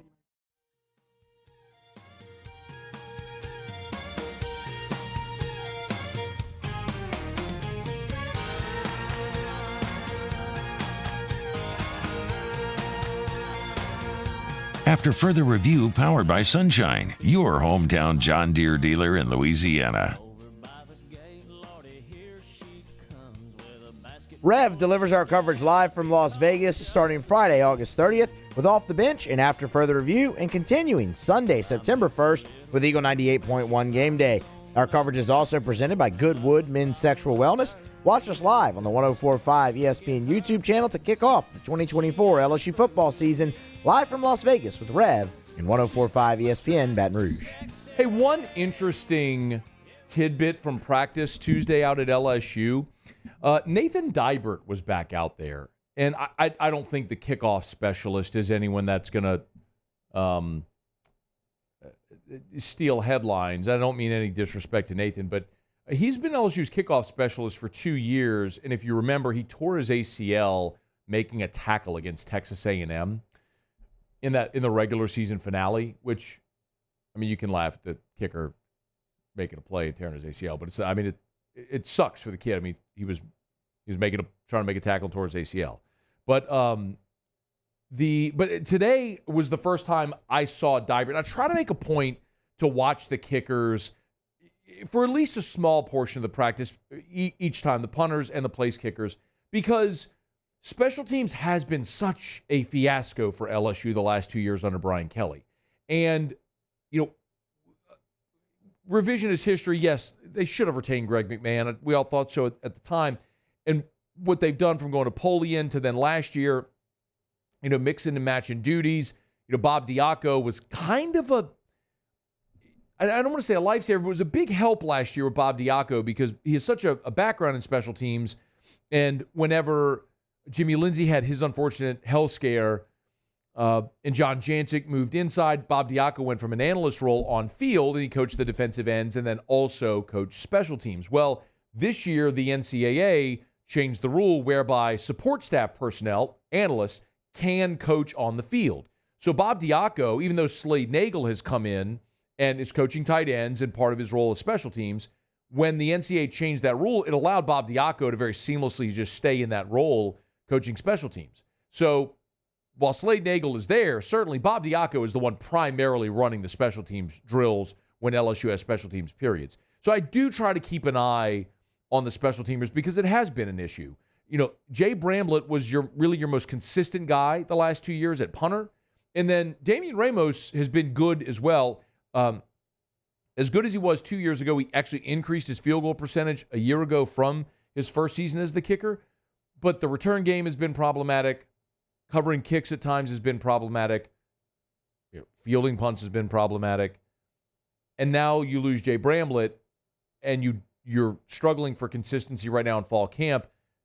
Brian Kelly said at point blank after the spring game that they wanted more consistency out of Peyton Todd. They went and signed Blake Oxendorf out of Louisiana Tech, and both of those guys have had nice moments, but bad ones today. Peyton Todd dropped a snap. Blake Oxendorf boomed a 60-yarder, and then the next one he hit sort of as an end-over-end kind of knuckleball that died at about 30 yards. Actually, Aaron Anderson came up the field and he muffed it. But so all that to say, you're still having some issues on special teams. But I did not see Nathan Dibert kick today. Primarily with the kickers, we've seen Damian Ramos and Aiden Corbello. Remember Aiden Corbello is John Corbello's son. Aiden is one of, I think, the all-time leading scorer in Jesuit High history at down in New Orleans, and he walked on last year, and so he's still there as well. So you're seeing, Ramos and Corbello. Well, today Dibert was out there as well. I did not see him kick. And it was his right leg. It was his kicking leg where he tore the ACL. But he was out there. And so that's another potential boost for LSU if Dibert is healthy enough to kick at some point. I don't know if he will be, but we'll continue to follow that. But he was out there in uniform with the kickers today. So that's another little tidbit worth keeping an eye on. I do also think it's really significant that NCAA rule change with the coaches allowing the support personnel to be out there. Because it has allowed LSU in this position here with special teams to maintain some consistency from a year ago. Now, I believe Xavier Thomas is going to be your punt returner. I don't even think that's a debate at this point. We've seen him back deep returning kicks as well. We'll see how that rotation goes depending on health and whatever the case may be. But we've also seen Jelani Watkins back there, and we've seen Aaron Anderson back there. We've seen the running backs, Caleb Jackson and Josh Williams back there. And I feel like there's one more I'm forgetting on the kick returns. Javen Nicholas is the other one I was trying to think of. Javen Nicholas is back there as well, returning kicks. But, 19 and 1 were back there. Nicholas and Aaron Anderson were back there when Xavier Thomas was out injured. See, helpful to take notes. But we've not talked a ton about special teams. We've focused so much on replacing what you had to replace offensively and obviously trying to improve from what you were defensively. But special teams has been a problem for LSU for the last 2 years. They were able to overcome it last year because the offense was so great. But if the margin for error shrinks with this team this year, you're going to need to be better in the third phase. And we'll keep you posted as they continue to move forward. All right, it's After Further Review brought to you by Shaw Bills. Shaw Bills Tire and Auto Service. ShawBillsTire.com. ShopBillsTire.com. You know where to find them. Locations all over South Louisiana. If you need tires, buy the best tires on the road at the cheapest price possible. That's Shaw Bills. Go to ShawBillsTire.com. You can shop tires online. You can see all the dealer specials. Remember, at Shaw Bills, they work so hard to combine manufacturer's offers with their in-house offer to get you the best price possible. They guarantee it. If you find you buy tires at Shaw Bills, find them advertised cheaper somewhere else, they'll refund you 125% of the difference. That's at Shaw Bills. Go to ShawBillsTire.com. ShawBillsTire.com. Shaw Bills, where we keep you rolling. All right, y'all. Let me knock out a break. Our final break here of hour number 2. We'll come back. Mutual have Tigers and the pros. A lot to get to in hour 3. Ross Jackson about 15 minutes from right now with our Saints report. A.T. Perry left practice today with an injury. We'll see if we can get an injury report there. We got some updated SEC power rankings. A lot to do, and glad you're here. It's AFR. AFR. Well, tomorrow they'll finish the job. Told you last week on Thursday I was leaving work, going over to Drew's school for the open house. Father-in-law was watching Drew, called me, said, "Hey, man, AC in your bedroom is off. It's hot." So, yeah. Called River City's 1 Hour Air. They were there that night. Shout out to Harley, who came out to our house at 7 o'clock on a Thursday night. Got us up and running. It was a Band-Aid, but it got us back online to be cool for Thursday and through Friday. And ultimately, Saturday was replacement day. Replaced the unit in our bedroom and finished everything except the ductwork, so that's going to happen tomorrow. They've done amazing work, man. They were on time. They're responsible. Great guys to be around. They worked really hard. Very comfortable around my family. It was a seamless process. And The quality of the install matters. The quality of the equipment matters. That's why you got to choose wisely when it comes time for an install. That's why you need River City's 1-hour air. Bayou Ford has the new inventory to get you in a new Ford truck or SUV today, or customize your next vehicle just the way you want. All new Bayou Ford vehicles come with a 1 million mile powertrain warranty. The crew at Bayou Ford is going to do right by you.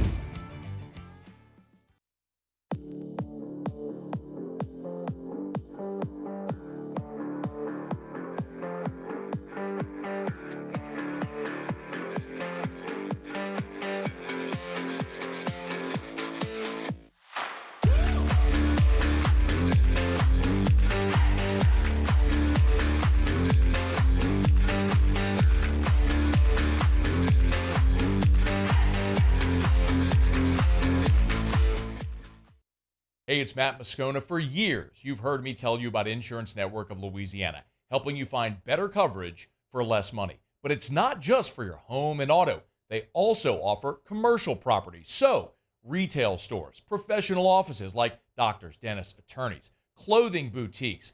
Insurance Network of Louisiana can find you better coverage for less money. They service the entire state of Louisiana, and they're local. So call today at 293-0450 or lainsurance.net. When it comes to ending cancer, we push forward, always working together for you. That's why our cancer experts at Ochsner have clinically integrated with MD Anderson Cancer Center. This means advanced cancer care, including access to life-saving clinical trials and integrating care to treat the whole you. Introducing Ochsner MD Anderson Cancer Center. Long live you. Breck teamed up to reimagine your parks, and you imagined big. With your help, we went to work, creating 12 beautiful community parks across the parish. A family-sized water park, miles and miles of trails, and parks just for your dogs. There are more places to splash, to explore, to run wild, and even soar. You imagined, we delivered. Gold. Breck, your #1 park system in the nation. There it is, the extra mile, on the border of expected and extraordinary, for those willing to go further, like vans customized for work or play, with safety and tech to keep you connected, supported by a 5-star sales, service, and finance team, and backed by the 1-star you know. So go the extra mile. It's never crowded, because so few have what it takes to go there. Mercedes-Benz Vans.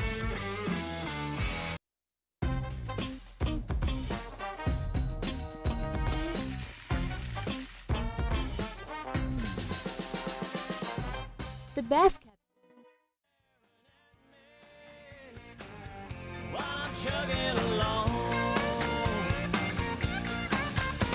She likes the way it's pulling while we're tilling up a land. She's even kind of crazy about my farm. After further review powered by Sunshine, your hometown John Deere dealer in Louisiana. Hey, if you haven't done it yet, get your tickets. Sunshine is raffling off a John Deere Gator, purple and gold LSU logos all over it. The drawing will be the Vanderbilt game. All the proceeds benefit 4-H and FFA. So get your tickets at sunequip.com, sunequip.com, sunequip.com. All right, Muso. Tigers in the pros.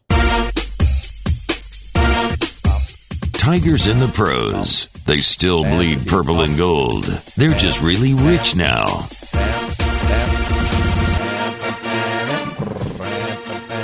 Alex Bregman is in fuego. Callahan! No. Well, he should have gone to Callahan. Well, it's difficult for that to happen because he's from New Mexico. Well, he should have transferred.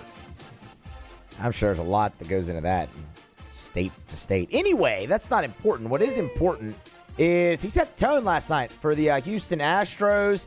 Got the scoring started in the top of the first inning. Solo home run for Bregman. It was his only hit of the night, but as I said, a big one that got the Astros off and running. Home run number 18 on the year. Guy went from hitting that's how many people were there at the game. That's, yeah. In Tropicana Field, yeah, pretty much. It's brutal. Like, look at the wide shot. It's brutal. When he rounds third, watch the first base line when he rounds third. Okay, I mean, if we're being fair, though, the place is a dump. Like, it's a dump. You know what else is a dump? Fenway. It's a dump. People go. It is, but it's a historic dump. It's still a The dump. Trop's not a historic dump. It's Doesn't just matter. a dump. Anyway. When they played in the World Series, people went. Yeah, but that's different. That's the World Series. This is a Monday night in Tampa. Really St. Pete. Anyway, the Rays stink. The Astros beat him 6-1. Bregman hit his 18th homer. He's really turned it around, and we like that. Josh Smith. There you go. Been a great year for Smith. Hitting the 3-hole last night for the Rangers. 0 for 4, but a big swing nonetheless. 10th inning comes around, and Smith in a tied game hits a dribbler up the middle, even with the infield in. Got the run in. So a big RBI that would give the Rangers the lead. Unfortunately, their bullpen would not be able to hold it in the bottom half of the 10th. But Smith doing his due diligence and doing his job there. Not due diligence. Not his due diligence. I don't know why I said that. He did his job. He did his draw job. a walk in the first. Really great AB. We watched it in studio here. We did watch it. He cut his hair. Have we talked about that? I don't really like it. I wish he'd go back to the flowing locks, if I'm being honest. Kevin Gausman's going to be on the bump tonight for the Toronto Blue Jays. Nope. Facing the Angels. Looking for win number 11 on the year is Gausman. Has punched out 121 in 132 innings. I saw something on Twitter the other day. Forgive me, I don't know how to give attributions. I don't remember who did it. But Kevin Gausman is the all-time strikeout leader in Major League Baseball for LSU players. How about that? Awesome. Malik Neighbors says he's going to play the opener. That's Tigers in the Pros. Presented by South Point Volkswagen, southpointvw.com. New and certified pre-owned in Baton Rouge and online. southpointvw.com. Hey, check out that certified pre-owned lot, y'all. If you're looking for a certified pre-owned vehicle, great opportunity. They sell more Volkswagens than anyone, so they got more pre-owned vehicles than anyone. Right now, back to school savings. How about a new 2024 Jetta S? Right now, you can get it. Extreme discount. About $3,500 off the MSRP. That's crazy talk. Check it out over at South Point Volkswagen. Airline just north of Highlander, southpointvw.com. South Point Volkswagen, southpointvw.com. South Point Volkswagen, what's your direction? All right, Ross Jackson will be here right after the top of the hour. Give us a Saints camp report. A lot to do. You can email us, tweet us, text us. Hour 3, staring you straight in the face. Don't move. AFR. Y'all, it is 95 degrees outside right now. It's hot. And whenever it's that hot outside and it's relentless heat, how does your home get any relief? Well, one thing you could do is install energy-efficient replacement windows from Relief Windows. They have a test they do where they'll take a light bulb and they'll put it over 2 different panes of glass. And they have a thermometer underneath so you can see the temperature. One is a normal window glass pane, and the other is one of the energy-efficient replacement windows from Relief Windows. And you will see the energy savings right there manifest in front of your eyes because of how much cooler it is under an energy-efficient window than a typical glass pane window. You want to lower your energy bills, increase your home's resale value, lifetime transferable warranty on labor, material, and glass breakage? One place. It's Relief Windows and reliefwindows.com. There it is, the extra mile, on the border of expected and extraordinary for those willing to go further, like vans customized for work or play, with safety and tech to keep you connected, supported by a 5-star sales, service, and finance team, and backed by the 1-star you know. So go the extra mile. It's never crowded because so few have what it takes to go there. Mercedes-Benz Vans. I've been doing business with Luba for 25 years. They're dependable, trustworthy. It's just the attention to detail with our clients. Our folks have years and years of experience. They're highly trained professionals, but many companies have that asset. What I'd like to think makes Luba a bit different is that we use those talents in a way that truly is dedicated to serving the needs of the folks who depend on us.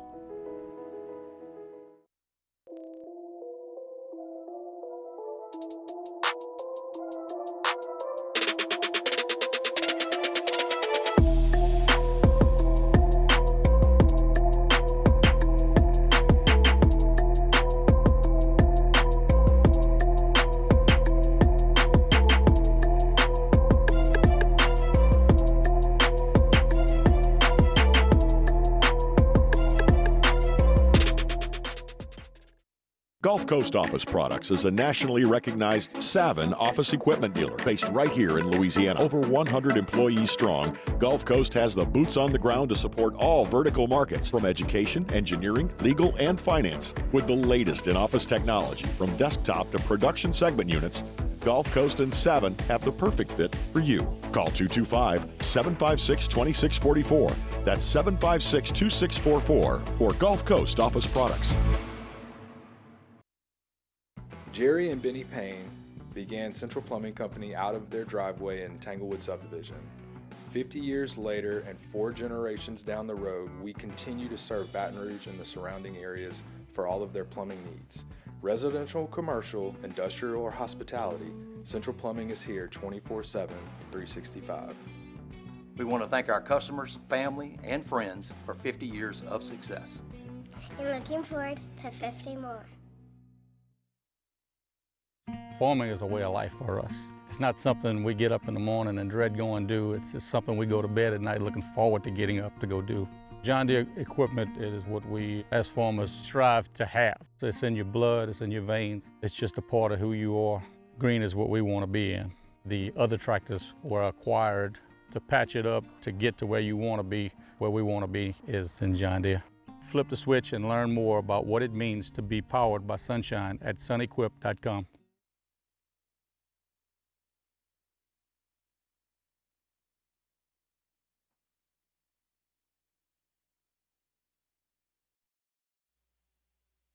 This is SportsCenter. I'm Christine Lisi. Vikings rookie quarterback J.J. McCarthy has a torn meniscus and will undergo surgery. How much time he misses will depend on what his procedure will entail, explains ESPN NFL insider Adam Schefter. Whether he will need just a trimming of that meniscus or whether he will need a complete repair. There are two very different timelines for each surgery depending on what doctors believe is the best options. With McCarthy out, Sam Darnold is in line to start Week 1. Browns rookie defensive tackle Mike Hall Jr. charged with domestic violence in Ohio after allegedly threatening a woman with a gun last night. He pleaded not guilty and has a hearing scheduled for September 10th. Giants rookie receiver Malik Neighbors, dealing with an ankle injury, believes he will be ready to play in the regular season opener. Former Michigan coach Jim Harbaugh will no longer serve as honorary captain for the Wolverines. August 31st season opener as he continues to prep for his first season as head coach of the LA Chargers. Harbaugh's parents will stand in for him before Michigan kicks off against Fresno State. ESPN Radio is presented by Progressive Insurance, making it easy to save money. When you bundle your auto policy with home, condo, or renters, you'll earn a multi-policy discount. Easy to bundle, easy to save. Visit Progressive.com. Matt Moscona. I'm very important. After further review. Say it one more time. After further review with Matt Moscona. And here we go. Live from the Mercedes-Benz of Baton Rouge Studios. Let's ride.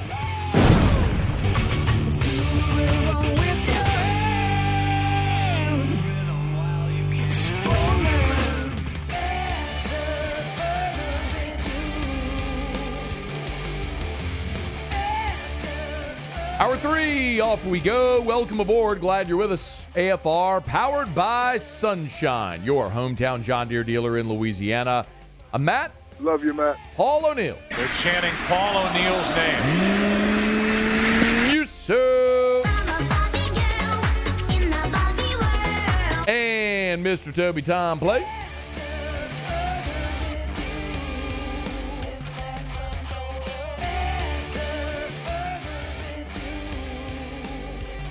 All right, we're here. Glad you are as well. 5 o'clock quitting time. Glad you are driving home with us. Saints are counting down the days. Only 3 more days out in Irvine as they'll wrap up training camp in Irvine, play the 49ers on Sunday, and make it back to the Big Easy. Our buddy Ross Jackson living the Cali life out there. By the way, it's 95 and it's now down to 77 because there's thunderstorms just roll through. But before the storms, Ross, it was 95 degrees. How's it going out there in Irvine? Not like that. Yeah, I know, right? I mean, I'm not gonna give you exact numbers. I feel like I have to be rubbing it in. I mean, next year, can I go? Yeah, absolutely. All If they had camp out there again next year, that'd be great, but they're not going. Yeah. Hey, not great for A.T. Perry today, right? Left with an injury. You have any update? What happened? Yeah, we know that it's an ankle injury, but that's kind of all we know at the moment. We don't know severity. I will say I watched him walk away, and it didn't feel like he was laboring or any limp or anything like that. Now, that's just the visual representation of what happened. That doesn't necessarily mean that it's not a major issue, but it wasn't a situation where he was like carted off or helped carried off or anything like that. He wasn't leaning on anybody like after a long night or anything like that. It wasn't like that. It was just that he walked off the field with a trainer walking next to him. So I will say that he didn't look impacted by it, but we'll have to wait and see kind of what the actual. I'm sure they'll do tests and all that stuff to kind of figure out exactly what it is and figure it out more through imaging. Okay. Also, a roster move today. Saints waive Xander Horvath and sign cornerback Caleb Ford DeMet. They're set at corner, right? What are they doing here? Yeah, I think this is because they are down Mac McCain, they're down Marshall Lattimore, and they're down Paulson Adebo still. Those guys, Marshall Lattimore and Paulson Adebo, have been around and observing, but just from a numbers standpoint, I don't know if they had exactly what they would have wanted at this point going into Sunday's game up against the San Francisco 49ers, especially with losing Mac McCain. And then they also have had another guy in Millard Bradford who's been out with an injury as well since Saturday's game against the Arizona Cardinals. So I think they're just trying to shore up and make sure that they have the numbers that they need at defensive back before going into that Sunday game, or at least for practice up until that Sunday game. We'll see if either of those other guys ends up coming back by then. But I think that's really what it's more about, is just making sure that they have the manpower literally at the position. He's on Twitter at Ross Jackson Nola. Make sure you subscribe, Locked On Saints, and of course LouisianaSports.net. Maybe I can announce this, Ross. Our plan is our go live will be Sunday while Ross is covering the Saints and Niners, and we're looking forward to it. It's about time. It's been a long time coming. We're excited about it. So if you haven't done it yet, go bookmark LouisianaSports.net. It's just a landing page, a holding page right now. You'll see it, but our go live, our expected is Sunday. So knock on wood, fingers crossed, all that stuff, and we get it across the finish line. Shaq Davis met with reporters today after rejoining the Saints. Anything of note there from the former and current Saint? Yeah, just excited to be back with New Orleans. I saw him and Keith Williams, the New Orleans Saints wide receivers coach, doing a little bit of work off to the side, kind of joking around as well. He's just one of those dudes that's just like a jovial guy that loves being around, and he's very excited to have returned and to be back here to get another opportunity with New Orleans. He and wide receiver coach Keith Williams have looked really chummy. They've looked really, it looks like they're working a lot off to the side. And that's always kind of been Shaq Davis's thing, is that when he wasn't on the field, he was still doing work off on the sideline. One of those things you really appreciated about him as an undrafted free agent rookie last year. Looks like he hasn't lost that in himself at all. Hard to lose that, too, when you've got Keith Williams around, who's so engaging and such a good coach, such a good teacher. He always kind of grips you in and gets you kind of working off on the side there. You looked really good today during the one-on-one drills in particular. Just a big-body dude that's able to box out, make some strong catches, things like that. He was a big-time preseason star last year, so the hope now is that they'll be able to get him acclimated to the new system, or enough of the new system, knowing that they're not going to run their whole system on Sunday against San Francisco. But the hope now is to be able to kind of get him acclimated, to get him caught up so that he can go out there and take some reps, take some snaps, and hopefully perform at least somewhere close to where he did last year against San Francisco. And I think that could go a long way for him. Derek Carr had a good day? Really good day. He was perfect in team drills, 11 of 11. And I know we're talking about practice. I get it. I know. We can Allen Iverson it all day if we want to. But I will say that the reason why I think that it's important to see a performance like this today is because things weren't perfect. The offensive line was not perfect. He was sacked a couple of times, or what would have been a sack a couple of times. There were those situations, too, where he got the ball out a half second ahead of a defensive lineman getting there. But when he did that, he did it successfully, and he led touchdown drives. A lot of those touchdowns, he had multiple touchdowns today, a lot of them in the red zone, so we're not talking 60-yard bombs, we're talking 16-yard throws at the most, but good to see him do that in the red zone. And the other reason why I think that it's a positive thing is that you saw what happened Saturday, right? Those starters came out and left a lot to be desired in their two possessions. Seeing them come back and have access to their full system, their full scheme, and then all of a sudden be able to lead several good plays throughout practice, I still think that it is a positive. None of it matters unless it actually happens in the regular season. But it is a good thing that this offense needed going into practice this week after kind of, getting their butts kicked by defenses throughout most of training camp. Any other standouts or notables today? I thought, I know he left with the injury, but I got to highlight A.T. Perry. A.T. Perry has followed up his great preseason game on Saturday with 2 strong practices, one on Sunday, then he got the day off on Monday, and then another one today. So that's one of the reasons why you hope that the injury is really minor and that he's back out here, is because he's been building on those good days here as of late. And that's really good, because the Saints need these wide receivers to kind of start separating themselves here. It feels like, Chris Olave, Rashid Shaheed, and Cedric Wilson and A.T. Perry are kind of like your top 4 guys, and then who's going to come out after that. But the more distance that A.T. Perry can create ahead of that 5th guy, I think is of value. And I thought Foster Moreau had a really good day today, too. Really good blocking reps on a few occasions. Now, there was one rep where he was one-on-one with Chase Young. I'm not going to hold that against him, all right? Like, we kind of understand in that situation. That's one of those me either situations. And so I excuse that one. But outside of that, good blocking reps throughout the day, and then had a really great catch and run where he got the right angle and actually outran Willie Gay for a big gain on a big kind of catch and run opportunity, well-placed ball, all that. So I thought that he was a pretty big standout today as well. On Twitter at Ross Jackson Nola. Give him a follow. Make sure you subscribe to the Locked On Saints podcast. And coming very, very soon, LouisianaSports.net. Ross will be leading our Saints coverage. We appreciate it, man. Only a few more days out in Cali, man. Enjoy that weather. I know. I'm going to enjoy it before I get back over there to that wet paper towel of an embrace of the city of New Orleans. It hits you right in the face when you get off the plane, man. You know you're home when. All right, we appreciate it. Thanks, man. Of course, man. Take care. Stay safe. Talk to you soon. Be well. It's After Further Review, brought to you by Michelli Weighing and Measurement, Michelli.com, Michelli.com. They have a really cool graphic up on their social media, their Facebook, their LinkedIn. It's accuracy experts explaining the cost of inaccuracy. If you have material cost of $10 a pound, a scale error of 20 pounds, 30 loads purchased per day, 5 days a week, that's a weekly loss of $30,000, a monthly average loss of $120,000, and an annual loss of $1.56 million. Like, you don't need me to spell that out for you. I think by and large you get it. The importance of accuracy matters so much. Your precision measurement equipment, your scales, they got to be accurate. And Michelli can help you do that with their calibration and all the different services that they offer. So get to the website, Michelli.com, Michelli, Michelli.com, Michelli.com. You can hit the services tab and see everything they do. ISO 17025 accredited laboratory and locations all across the country, literally from Florida to California, points in between, more than 30 locations across a dozen different states. It's Michelli Weighing and Measurement. Tell a friend, Michelli.com, Michelli.com. Appreciate Ross for being here with us. Dennis Allen did meet with reporters after practice today. Here was DA's take on day 15 real quickly.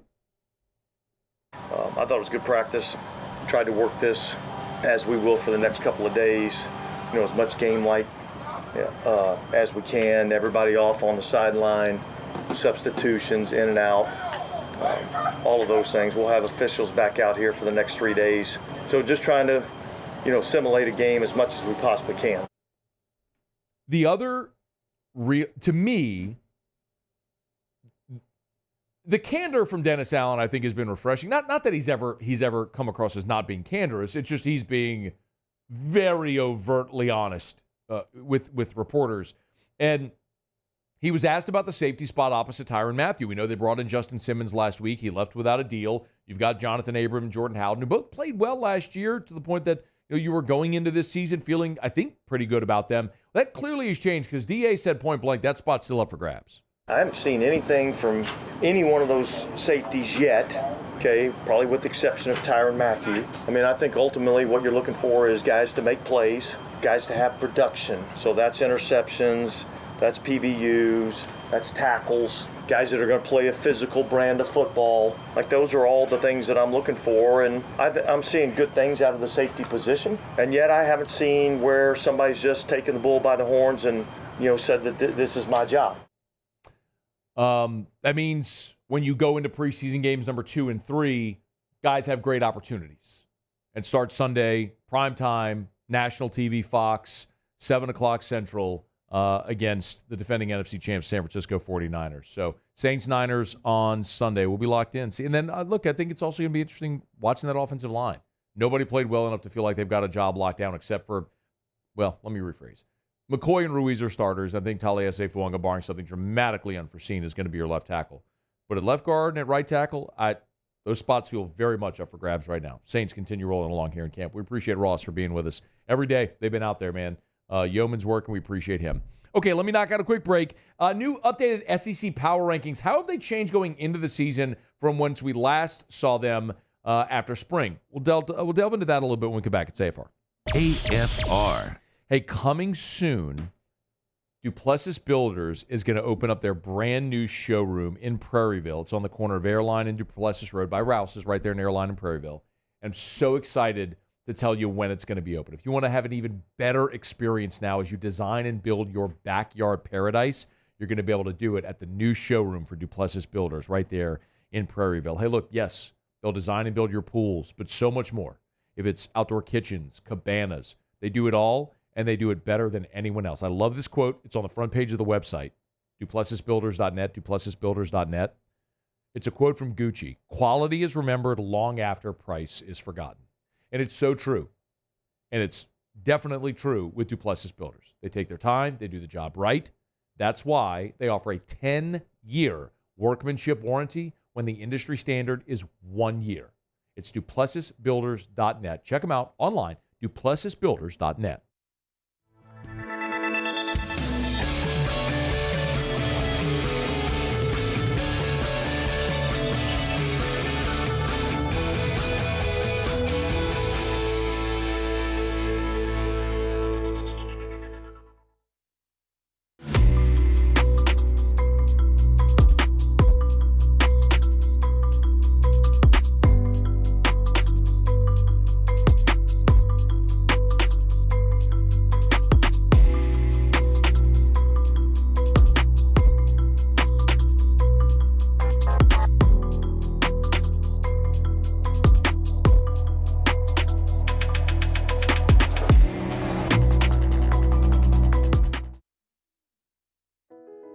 I've been doing business with Luba for 25 years.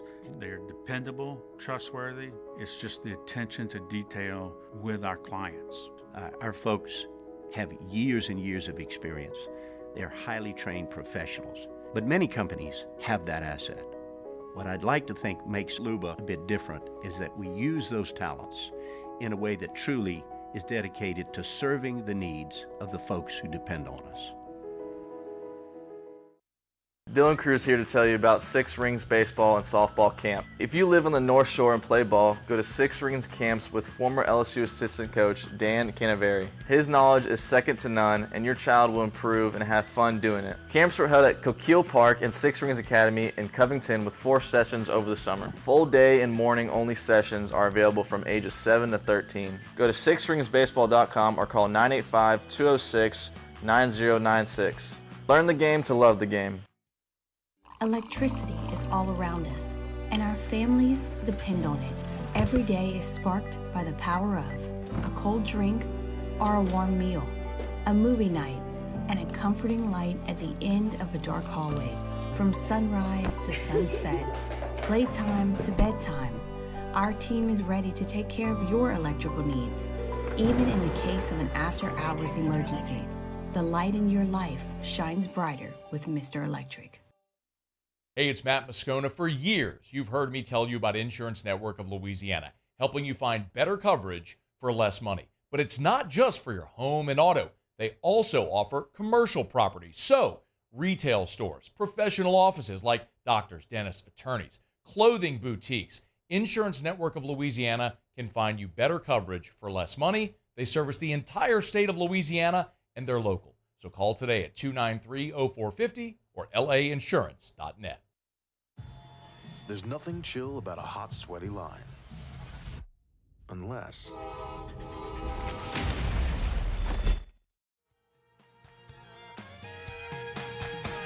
We ride back and forth till we run out of light. Take it to the barn, put it up for the night. Climb up in the loft, sit and talk with the radio on.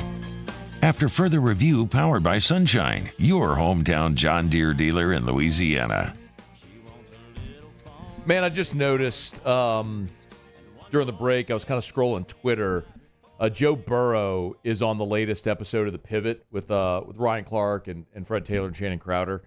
And if you've never watched The Pivot, those guys do a great job. Look, I mean, y'all know Ryan's a friend and has come on the show a ton over the years. But I watched the show and have since its inception because those guys do a really fantastic job of disarming their guests and asking good questions and creating kind of like a safe space where people can be honest. And they've had some pretty remarkable convos. I mean, when Antonio Brown lost his mind and took off his clothes and ran off the field in the middle of the game, one of the first interviews they did on The Pivot after that was with Antonio Brown. And AB and Ryan Clark had words. They were teammates in Pittsburgh where they were great, and then their relationship was fractured.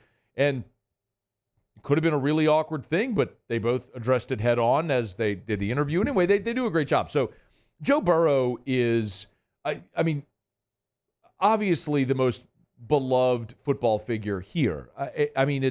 I never thought in my lifetime ever. I could have never conceptualized anybody reaching or surpassing, even approaching Billy Cannon. And I don't know, man, some younger people may laugh at that, but I mean, forever, for my entire life, and I know there's a lot of you my age or older nodding your heads. I know there are. I know this. My entire life, every conversation about the greatest this or that or anything with LSU started with Billy Cannon. It just did. And I'm not saying it shouldn't anymore, but he, at bare minimum now, Dr. Cannon has an equal in Joe Burrow. And then Jaden, of course, has now won a Heisman, and they're all equal on that level, having won Heisman trophies. But the conversation about Cannon's run and Halloween night, it was just the lore and everything about it it was 60 years between Heisman winners. So for 6 decades, every conversation was about Billy Cannon, Cannon's run, Halloween night. 60 years, man. It's hard to fathom anybody ever approaching that type of deification. But Joe did it. He did it in 2 short years and led the greatest team in college football history and won the national championship and has embraced Louisiana and continues to give back, and he's beloved and should be, absolutely should be. So anytime you have an opportunity to feel like you're going to see an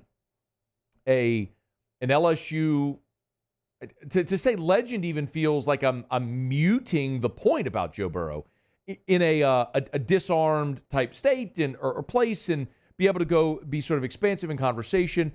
I'm excited about it. So that's my viewing plans tonight, man. I'm going to go home and I'm going to watch Joe Burrow on The Pivot. So y'all check it out if you haven't yet. I haven't seen any of it. I just saw a clip during the break. Joe Burrow's hair is ridiculous. I will say that. I don't think I get anywhere, right? Like, you don't get anywhere at all saying anything negative at all about Burrow, but the hair is ridiculous. I like it. I still like it. You don't yeah, I do. I like it. it. I do. I think it's I know, I'm serious. Why don't you do it? Huh? Why don't you do it? Because it would look good on me. Because it doesn't look good on anybody. No, he pulls that off surprisingly well. He really does. And you're right. Yeah, that's why I wouldn't do it. Because no, if his it name wouldn't look good on me. Bo Juro, you'd be going, look at this idiot trying to be Slim Shady. That's what you would say. No. That's exactly what you would say. I made Slim Shady jokes when they posted the picture of it for the first time. I can still make the jokes and think it looks good on him. It does not look good on him or anybody. You're just jealous. That's the stupidest thing to say. Of course, any bald guy. Go for the low-hanging fruit, Muse. Yes, any bald guy wishes he had hair. Yeah, I would rather look like that than bald. But it doesn't mean it's a good look. It's a stupid look. Especially when you have beautiful, long, flowing locks like Joe Burrow has. It's disrespectful to the gift that God gave him of those beautiful, flowing brown locks. And me sitting here looking like a thumb, as Texas A&M fans pointed out in my Schlossnagel rant. To have that gift and to just be dismissive of it. It's disappointing. Not all bald people look like a thumb. You talk about low-hanging fruit. That's not a thing. Yeah, it kind of is. It's not, though, because I think in order to really look like a thumb, you need to have a kind of a fat face. So, I mean, no, like I don't. What if you don't have a fat thumb? But still, it's just the curvature, like of your thumb when you put it up. It makes it bigger. The reason bald people look like a thumb is because when you look at your thumb above the nail, it's curved and it's bald. That's the point. Bald people look like a thumb. Ow. No, this isn't debatable. That's the point of the joke. I get the point of the joke. I just don't think all bald people look like a thumb. I don't think you do. I don't think you do. Anyone can take them. It's holding the resume. All right, it's after further review. We're glad you're with us. The 247. I always say 247. I think it's 24/7. I don't really care, but 24/7. And our friend Brad Crawford has his preseason power rankings out for the SEC. And to be very, very clear, none of this actually matters for anything. It's just one man's opinion. But Brad does a good job, and we've talked to him on the show before. And they updated the power rankings now post-spring. And now that we have the AP poll out and the coaches poll, it doesn't necessarily really matter. No big surprise. Vandy 16, Mississippi State 15, Arkansas 14, South Carolina 13. That surprises me a smidge because I do think Carolina, although they're replacing Spencer Rattler, I think they have some talent on that team. Lenora Sellers is kind of coming in as the new quarterback, and LSU will see them in week 3. But to see Carolina at 13 was a bit of a surprise. Kentucky at 12. Auburn 11 is the one that I think is probably undersold a little bit. And maybe this is just because we are maybe it's just because we're in a world now where there's 18 SEC teams. And when you have 18 teams, 11 out of 18 kind of has you almost in the middle. 11 out of 16 or 11 out of 14 or 12 before. I said 18, sorry, 16. 11 out of 16 is a different field than 11 out of 12 or 11 out of 14. So, anyway, I keep looking at Auburn. Hugh Freeze is a good coach. A year ago, they threw up on themselves against New Mexico State, and they allowed a 4th and 31 conversion against Alabama. If you show up to the field against New Mexico State and don't allow a 4th and 31, they're an 8-win team. They're 8-4 with a win over Bama. So they're closer than maybe many might think. The team that is way too high, in my opinion, is Florida, who he has at 10. And they are facing the nation's toughest schedule. Brad notes that in here. I just cannot see any way possible that Florida navigates the schedule they have. If Billy Napier wins the opener against Miami, I think they have a shot to get to a bowl game. If they lose the opener against Miami, I don't see a path for them to get to 6 wins, and I think Billy Napier doesn't make it through November. I think we will know plenty about that team week 1. Oklahoma at 9, this feels like an inverse of what he's saying about Florida, where you're saying Florida's good, but they have a really tough schedule, so we're going to put them higher than they should be. Oklahoma, I think they're saying, is a good team, really tough schedule, but has them lower than they should be. Like Oklahoma's a team that I think should be higher than 9. A&M at 8, I think Oklahoma is a better team this year than A&M. The record may not reflect it because of the schedule they have to play. Missouri at 7, LSU at 6. It's interesting because those two were reversed in the coaches poll and the AP poll, where Missouri was ahead of LSU. 11-win season a year ago. You get Brady Cook back. You got Luther Burden. You lose a lot of talent on defense, and of course you lost Blake Baker, but the schedule for Missouri is why they are where they are and could be a contender. Tennessee at 5 ahead of LSU does surprise me, but that's another one where you look at the schedule and it sort of makes sense. Alabama at 4, you'll know how I feel about them. They're a 9-3 football team at best. Ole Miss, Texas at 2, and then Georgia at 1 is how they have the preseason top 25 poll. Let me know if you are top 25 of power rankings there from 24/7. Let me know if you got a thought on it. You can always email us, tweet us, or text us in the 225-396-4400, 396-4400, 396-4400. Lots of ways you can get involved in the show. I also got a text as well. You can always text the show. And got a text from Sean when we were talking with Shea about LSU taking the commitment from Dylan Battle. And if you missed this yesterday, Dylan Battle's a 3-star from Texas who has a lot of major offers, but really what it had come down to was LSU and SMU and Arkansas. And effectively a guy that in years past would have been a borderline LSU take, right? One of those guys who you wait till signing day to see if you have room in the class for him.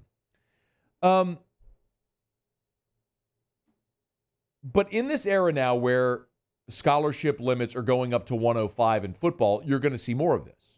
And the schools that are ultimately going to suffer as a result of this are the G5 schools.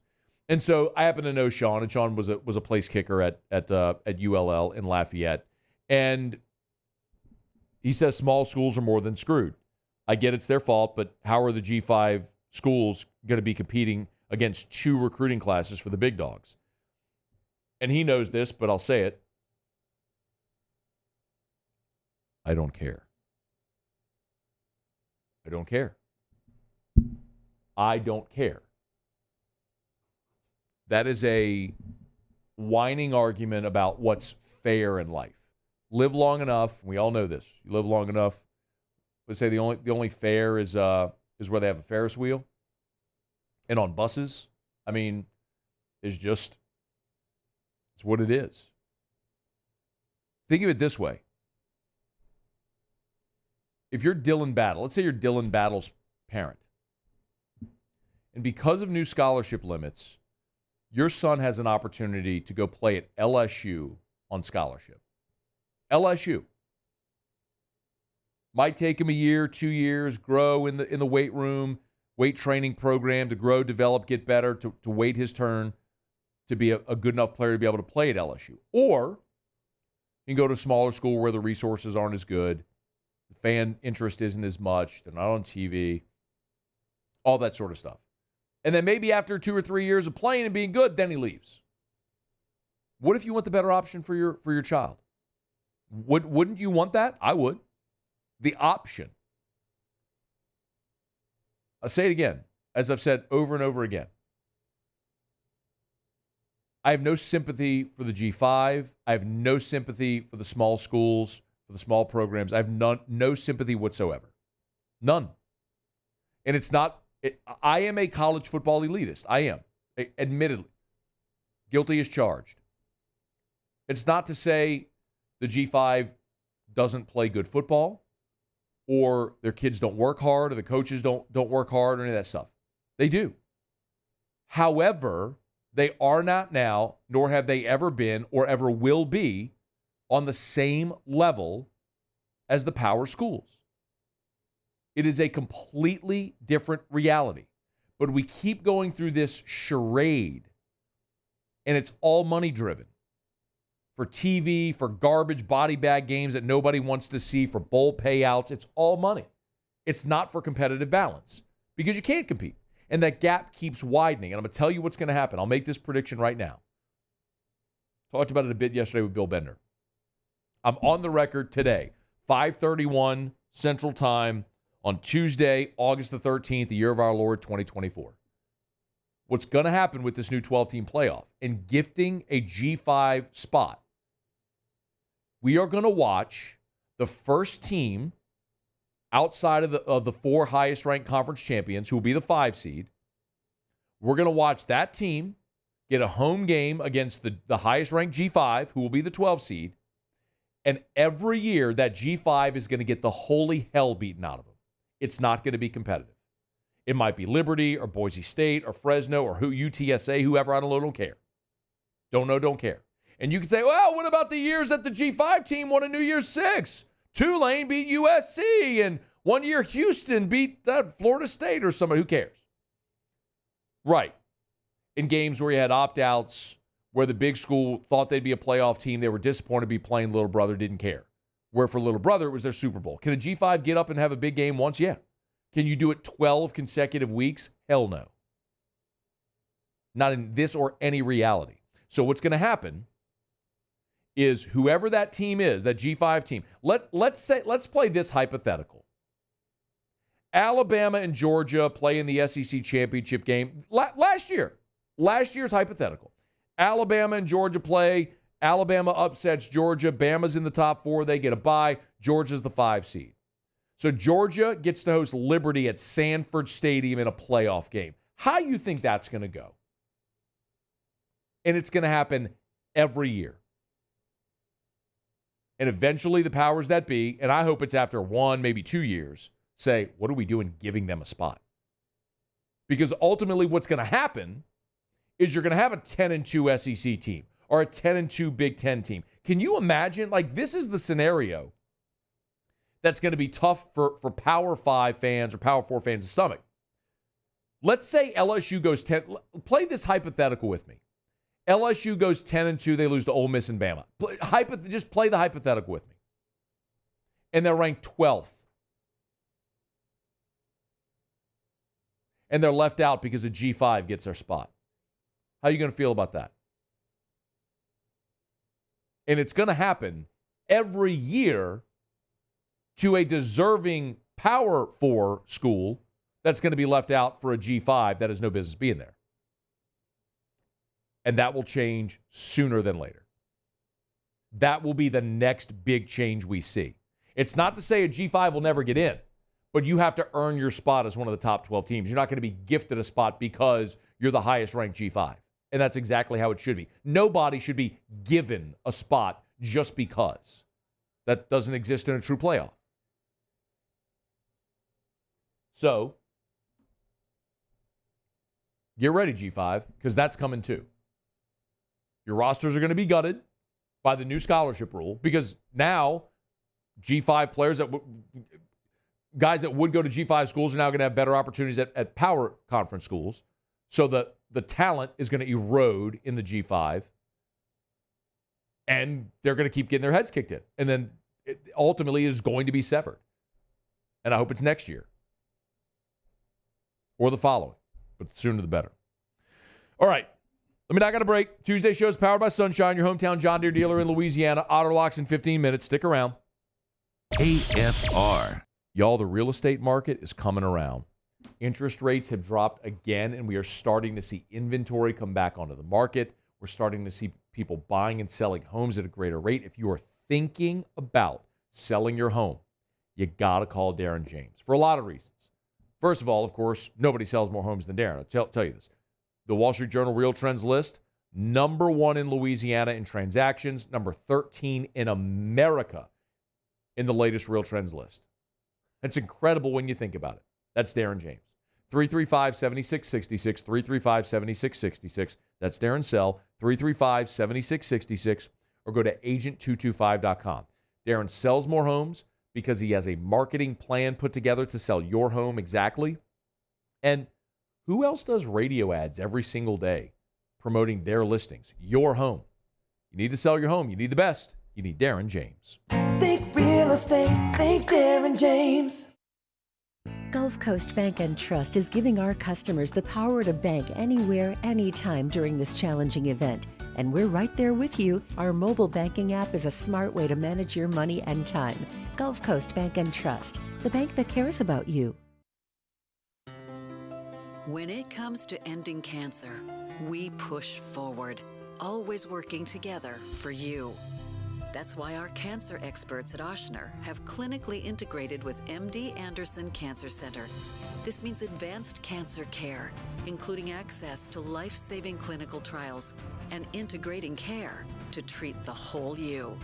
Introducing Ochsner MD Anderson Cancer Center. Long live you. Breck teamed up to reimagine your parks, and you imagined big. With your help, we went to work, creating 12 beautiful community parks across the parish. A family-sized water park, miles and miles of trails, and parks just for your dogs. There are more places to splash, to explore, to run wild, and even soar. You imagined, we delivered. Gold. Breck, your #1 park system in the nation. There it is, the extra mile. on the border of expected and extraordinary for those willing to go further, like vans customized for work or play, with safety and tech to keep you connected. Supported by a 5-star sales, service, and finance team, and backed by the 1-star you know. So go the extra mile. It's never crowded, because so few have what it takes to go there. Mercedes-Benz Vans. Gulf Coast Office Products is a nationally recognized Savin office equipment dealer based right here in Louisiana. Over 100 employees strong, Gulf Coast has the boots on the ground to support all vertical markets from education, engineering, legal, and finance. With the latest in office technology from desktop to production segment units, Gulf Coast and Savin have the perfect fit for you. Call 225-756-2644. That's 756-2644 for Gulf Coast Office Products.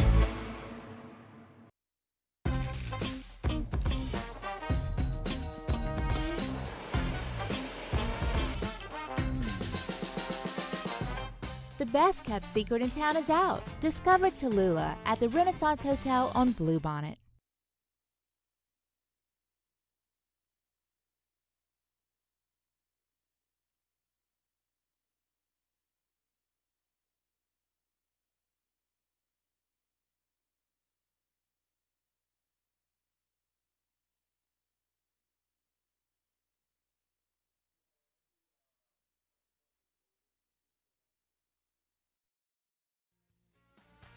Well, she ain't into cars or pickup trucks, but if it runs like a deer, man, her eyes light up. She thinks my tractor. After further review powered by Sunshine, your hometown John Deere dealer in Louisiana. All right, rolling along here, 5 o'clock hour. Glad to have you with us. Interesting text from Chris. He said, G5 schools will level out in a couple of years when the extra scholarships don't work out and kids end up leaving the P4. It's an interesting thought, but I actually disagree. I think what you'll see is a sort of circulation among the Power Four. You're not going to see guys leave because, again, you've increased the number of scholarships. So let's say hypothetically a player that was would have normally been a borderline take comes to LSU after a year or two decides to leave. Well, he's not going to a G5. He's going to another Power 5 where he's got the opportunity to play because their roster limits went up to 105 as well. They're going to be filling their roster with transfers. So all these players that are within the P5 or the Power 4 ecosystem are just going to recycle within the P4 because they have to fill more roster spots. Now you go down for the opportunity to play. That's like you're going to have to fill 105 roster spots. So you're going to be taking more high school guys and more transfers. I mean, it's an interesting thought, but I don't think that's how this is going to play out. It is going to be like everything at the G5 is going to look like a level down, whatever that would be. FCS or something like that's what's going to happen. They're going to start taking the best players from FCS to the G5, and then Division II up to FCS. Like everyone's going to sort of like age up. I'm not sorry for it. The young people are getting better opportunities. We're going to get a better product, deeper rosters. It's going to be better. It's just the reality. It sucks for the G5 that's trying to act like something they're not. All right, it's after further review. Vikings rookie quarterback J.J. McCarthy, y'all have heard this, set to undergo knee surgery. Tore the meniscus in his right knee. He'll have knee surgery this week. He tore it in the preseason opener against the Raiders. It's unknown yet if it's going to be if they're going to trim the meniscus or if it's going to be a full repair. I don't know if you've ever had meniscus surgery. I have. I'm not a 21-year-old elite level athlete, but I did. I tore my meniscus, had the meniscectomy where they trim it. They remove part of the meniscus that's torn. It sucks, y'all. It really sucks. But but I can imagine if you attack rehab on that, as opposed to like me, a working person who would go like a couple days a week and have your rehab, like it takes you months to come back. It could be like a relatively short amount of time with all the high level training and therapy and everything accessible to elite level athletes. I mean, stem cells and if your job becomes getting your knee ready, it could be a matter of weeks. So we'll see what goes on with J.J. McCarthy. In the meantime, Sam Darnold, 1 year, $10 million contract with Minnesota. Sam Darnold, who taken all but like 2 reps with the ones in camp. Sam Darnold, this basically entrenches him as the starter. If McCarthy can't go, it'll be interesting, I think, to see who they might add, if they might add, to back up. They do have Nick Mullins and Jaron Hall, a couple of holdovers there as well, backing up Sam Darnold at this point. All right, y'all, it's After Further Review. Otterlock's coming up here shortly. Had a conversation with my friends over at Supper Club earlier today, and a couple things I want to remind you about. Of course, you know Supper Club is the party, the celebration destination. School's back in, so life kind of gets back to normal now. The vacations are over. Remember, guys, date nights. Don't let that get away. Your wife is your forever plus one. You still have to take your wife on dates. Schedule a date night at Supper Club. And if you want to make it extra special, Supper Club has these really special add-ons they can do. They have relationships like with florists where if you want flowers at the table, a bouquet of flowers for her, they can facilitate that. They have drink toppers. Like if you want to send a picture of her or a logo, this is great for business meetings as well. Like you want a company logo on a drink topper, Supper Club can do that. If you want to go above and beyond, they have those options. I mentioned business meetings. It's awesome for business meetings. You know, it's a fun environment, fun music, but it's not so loud that you can't hear. Like you can talk at a very normal voice and have the greatest meal you've ever had, of course. Remember also, football season's right around the bend. I would highly, highly, highly, highly, highly, highly recommend. Think about this now. The Friday before football games, they're packed. Book Friday reservations at Supper Club for this football season now. Do it now. Pick what game you want to go. You got family or friends coming in town. It's a big game weekend, whatever that you're thinking. If it's UCLA coming in, Ole Miss, Bama, book it now. Call Supper Club. Go to the website, supperclubbtr.com, supperclubbtr.com. Get your Football Friday reservations at Supper Club now. Don't wait because it's going to book. It's going to sell out. So make sure you get those reservations at Supper Club. Supperclubbtr.com, supperclubbtr.com. All right, it's After Further Review. Glad to have you hanging out with us here. It was interesting. Got Whit Weeks, Emory Jones, C.J. Daniels, Gio Paez all met with reporters earlier today. Yesterday, Nuss, Harold Perkins, Ashton Stamps, Garrett Dellinger, hearing from a lot of the LSU players as they move here throughout fall camp. It's interesting. We're kind of talking about the G5 convo. C.J. Daniels was asked about his play translating to the Power 5. Remember, this was a 1,000-yard receiver last year at Liberty. Now he's coming into LSU. Here's what C.J. Daniels said when he was asked about his talent translating. You know, I have the utmost confidence in myself. You know, I wouldn't be here if I didn't have the confidence. This is the biggest stage of football, as close as you can get to the NFL. So for me coming here, you know, you have to bring the juice, have to bring confidence, and I think I have that. And he totally looks the part. I mentioned at the beginning of the show, if you weren't here, one of the things I did today was I took a bunch of practice videos, and so I posted a practice video thread on my Twitter. If you want to check it out, just go at Matt Moscona on Twitter. And one of the videos shows C.J. Daniels in motion, and you can see just how the biggest surprise, I think, for me from C.J. Daniels was just how big he is. A big-bodied wide receiver. So this is the one, if you want to pull it up, Paulie, this is the one of C.J. Daniels coming in motion. So he's here at the bottom of the screen, and that's him who's going to go in motion. You can just see him opposite the cornerback right there, how big he is. He's a big physical receiver, and I think that was him on the screen, going from right to left, emptying out. They threw him a screen pass, turned up the field. C.J. Daniels is going to have a monster year. We've talked about it ad nauseum. LSU super talented at receiver, and C.J. Daniels is going to be a big part of that. All right, let me knock out our final break of the show, y'all. Tuesday show is powered by Sunshine, your hometown John Deere dealer in Louisiana. Otterlocks to wrap it up next. AFR. Hey, if you're a plant manager, maybe you're a turnaround coordinator, a maintenance manager at a plant, and you don't yet know Action Industries, you need to. Action Industries, proud partner of LSU Athletics. They've been in business for 42 years, since 1982, and I tell you that every day. But the thing about Action Industries that really differentiates, for me, one of the reasons I love talking about them, yes, listen, they've got the exemplary safety record. They do amazing work. But it's so refreshing to talk to people that run a business and business owners that inherently know who they are. Right? There are these mega contractors that do these $100, $200 million jobs. That's not Action Industries, and they don't want to be that. But maybe you've hired one of those mega contractors to do your 100-person job, and you feel like you're not a priority. Well, at Action Industries, that's their sweet spot, and you get all their best people. You are their number one priority. Check them out. It's Action Industries, proud partner of LSU Athletics.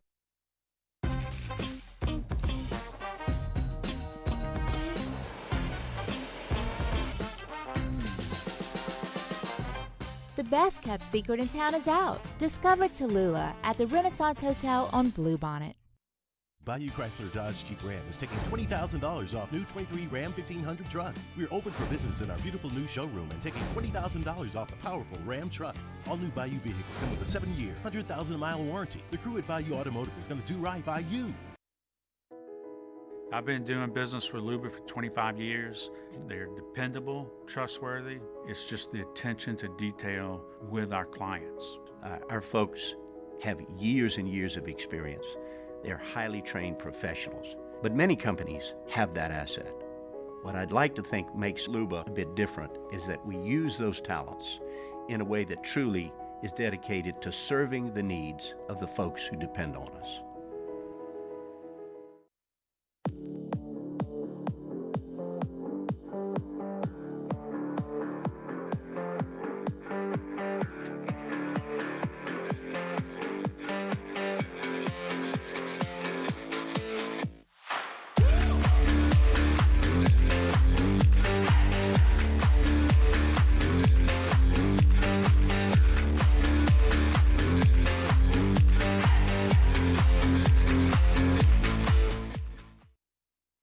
Jerry and Benny Payne began Central Plumbing Company out of their driveway in Tanglewood subdivision. 50 years later and 4 generations down the road, we continue to serve Baton Rouge and the surrounding areas for all of their plumbing needs. Residential, commercial, industrial, or hospitality, Central Plumbing is here 24/7, 365. We want to thank our customers, family, and friends for 50 years of success. And looking forward to 50 more. Farming is a way of life for us. It's not something we get up in the morning and dread going do. It's just something we go to bed at night looking forward to getting up to go do. John Deere equipment is what we as farmers strive to have. So it's in your blood, it's in your veins. It's just a part of who you are. Green is what we want to be in. The other tractors were acquired to patch it up to get to where you want to be. Where we want to be is in John Deere. Flip the switch and learn more about what it means to be powered by sunshine at sunequip.com. Dylan Cruz here to tell you about Six Rings Baseball and Softball Camp. If you live on the North Shore and play ball, go to Six Rings Camps with former LSU assistant coach Dan Canaveri. His knowledge is second to none, and your child will improve and have fun doing it. Camps were held at Coquille Park and Six Rings Academy in Covington with 4 sessions over the summer. Full day and morning only sessions are available from ages 7 to 13. Go to sixringsbaseball.com.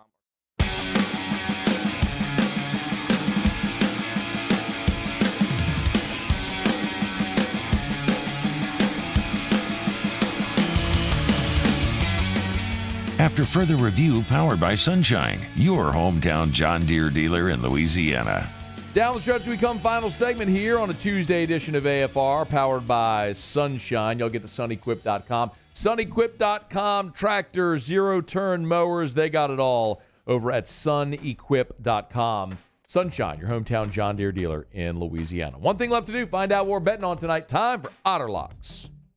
Otter Locks, presented by Lofton Staffing Services. At Lofton, we put people to work. Call us today at 924-0200 or go to lofton.jobs. Otter, how are you? Good, Matthew. How about you? Man, having a great day. Excited for this evening. Going to go home and watch Joe Burrow on the pivot. Oh, there you go. There you go. There you go. There you go. There I go. There I go. Couple of big long road trips coming back home. Okay. All right. What's our number on that? How many games or days? At least 7. 7 games or 7 days? 7 games. 7 games. All right. Philadelphia is coming back home after a 10-game road trip. Oh. Load up. They're already down 1-0 against the Marlins. So it's 2-0. 2-0. Jeez. Top of the first, 2 outs. So did we miss the boat there? Marlins are minus 135 on the run line. It's plus 120. It's time to move out of the lead. Okay, but anyway. Or you can text me the pick.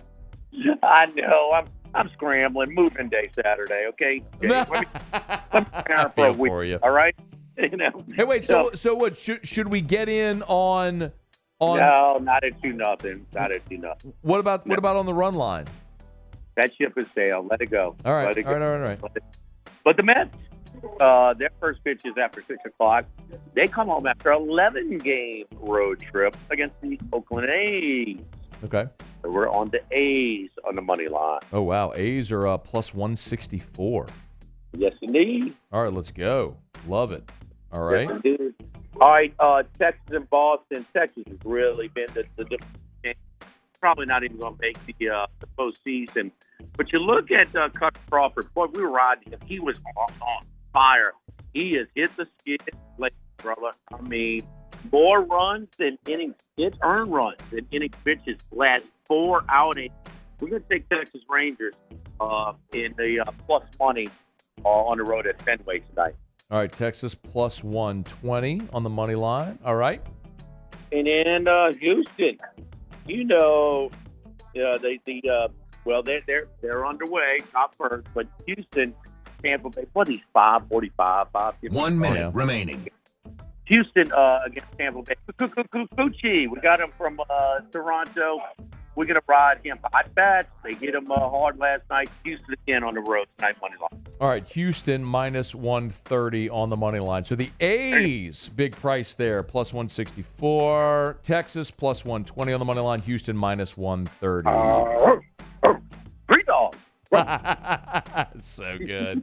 Oh, man. All right. Well, I didn't take my Houston bet. I'll need to go redo it. Oh, it's down to minus 120. All right, good. Odds changed. Where are you tomorrow, Otter? 10 bombs. Cookie Ramen. Great spot right by Rouse's. Yep. All right, Otter. Have a great show. Thanks. All right. Good luck. All right. Be well. That'll do it for us here on a Tuesday edition of AFR, powered by Sunshine. You miss anything, thanks to Shay Dixon, Mark Zeno, Ross Jackson, Jimmy Ott, Muse, Paulie. I appreciate it. Y'all have a great night. We'll see you tomorrow at 3. AFR. As we get on down the road, get to remind you about Optimize. GeneratorPeople.com, GeneratorPeople.com, GeneratorPeople.com. It's so easy. It's 2 words. GeneratorPeople.com. Why are they called Generator People? Because at Optimize, all they do is generators. Sell, service, and install Generac automatic home standby generators. They give you no hassle, honest, upfront pricing. They have a price quote guarantee. Whatever price they quote you on site, that is the price you will pay. No more add-ons, no other fees. That's the price. They have turnkey installation. If you got $600 for a down payment, they have a financing option to meet any budget. When the power goes out, what do you want to be in lines for gas, lines for ice? You want to be stuck in the heat, uncomfortable with your family? No. The power goes out, boom. Your Generac automatic home standby generator powers on, powers your whole house like nothing happened. Optimize can make it a reality. Go to GeneratorPeople.com, servicing the entire 1012 corridor, GeneratorPeople.com. There it is, the extra mile, on the border of expected and extraordinary, for those willing to go further, like vans customized for work or play, with safety and tech to keep you connected, supported by a 5-star sales, service, and finance team, and backed by the 1-star you know. So go the extra mile. It's never crowded, because so few have what it takes to go there. Mercedes-Benz Vans. Gulf Coast Bank and Trust is giving our customers the power to bank anywhere, anytime during this challenging event. And we're right there with you. Our mobile banking app is a smart way to manage your money and time. Gulf Coast Bank and Trust, the bank that cares about you. At Relief Windows, we're more than windows. We're windows, doors, hardy plank, and vinyl siding. But our #1 product is always customer satisfaction. Visit us online at reliefwindows.com.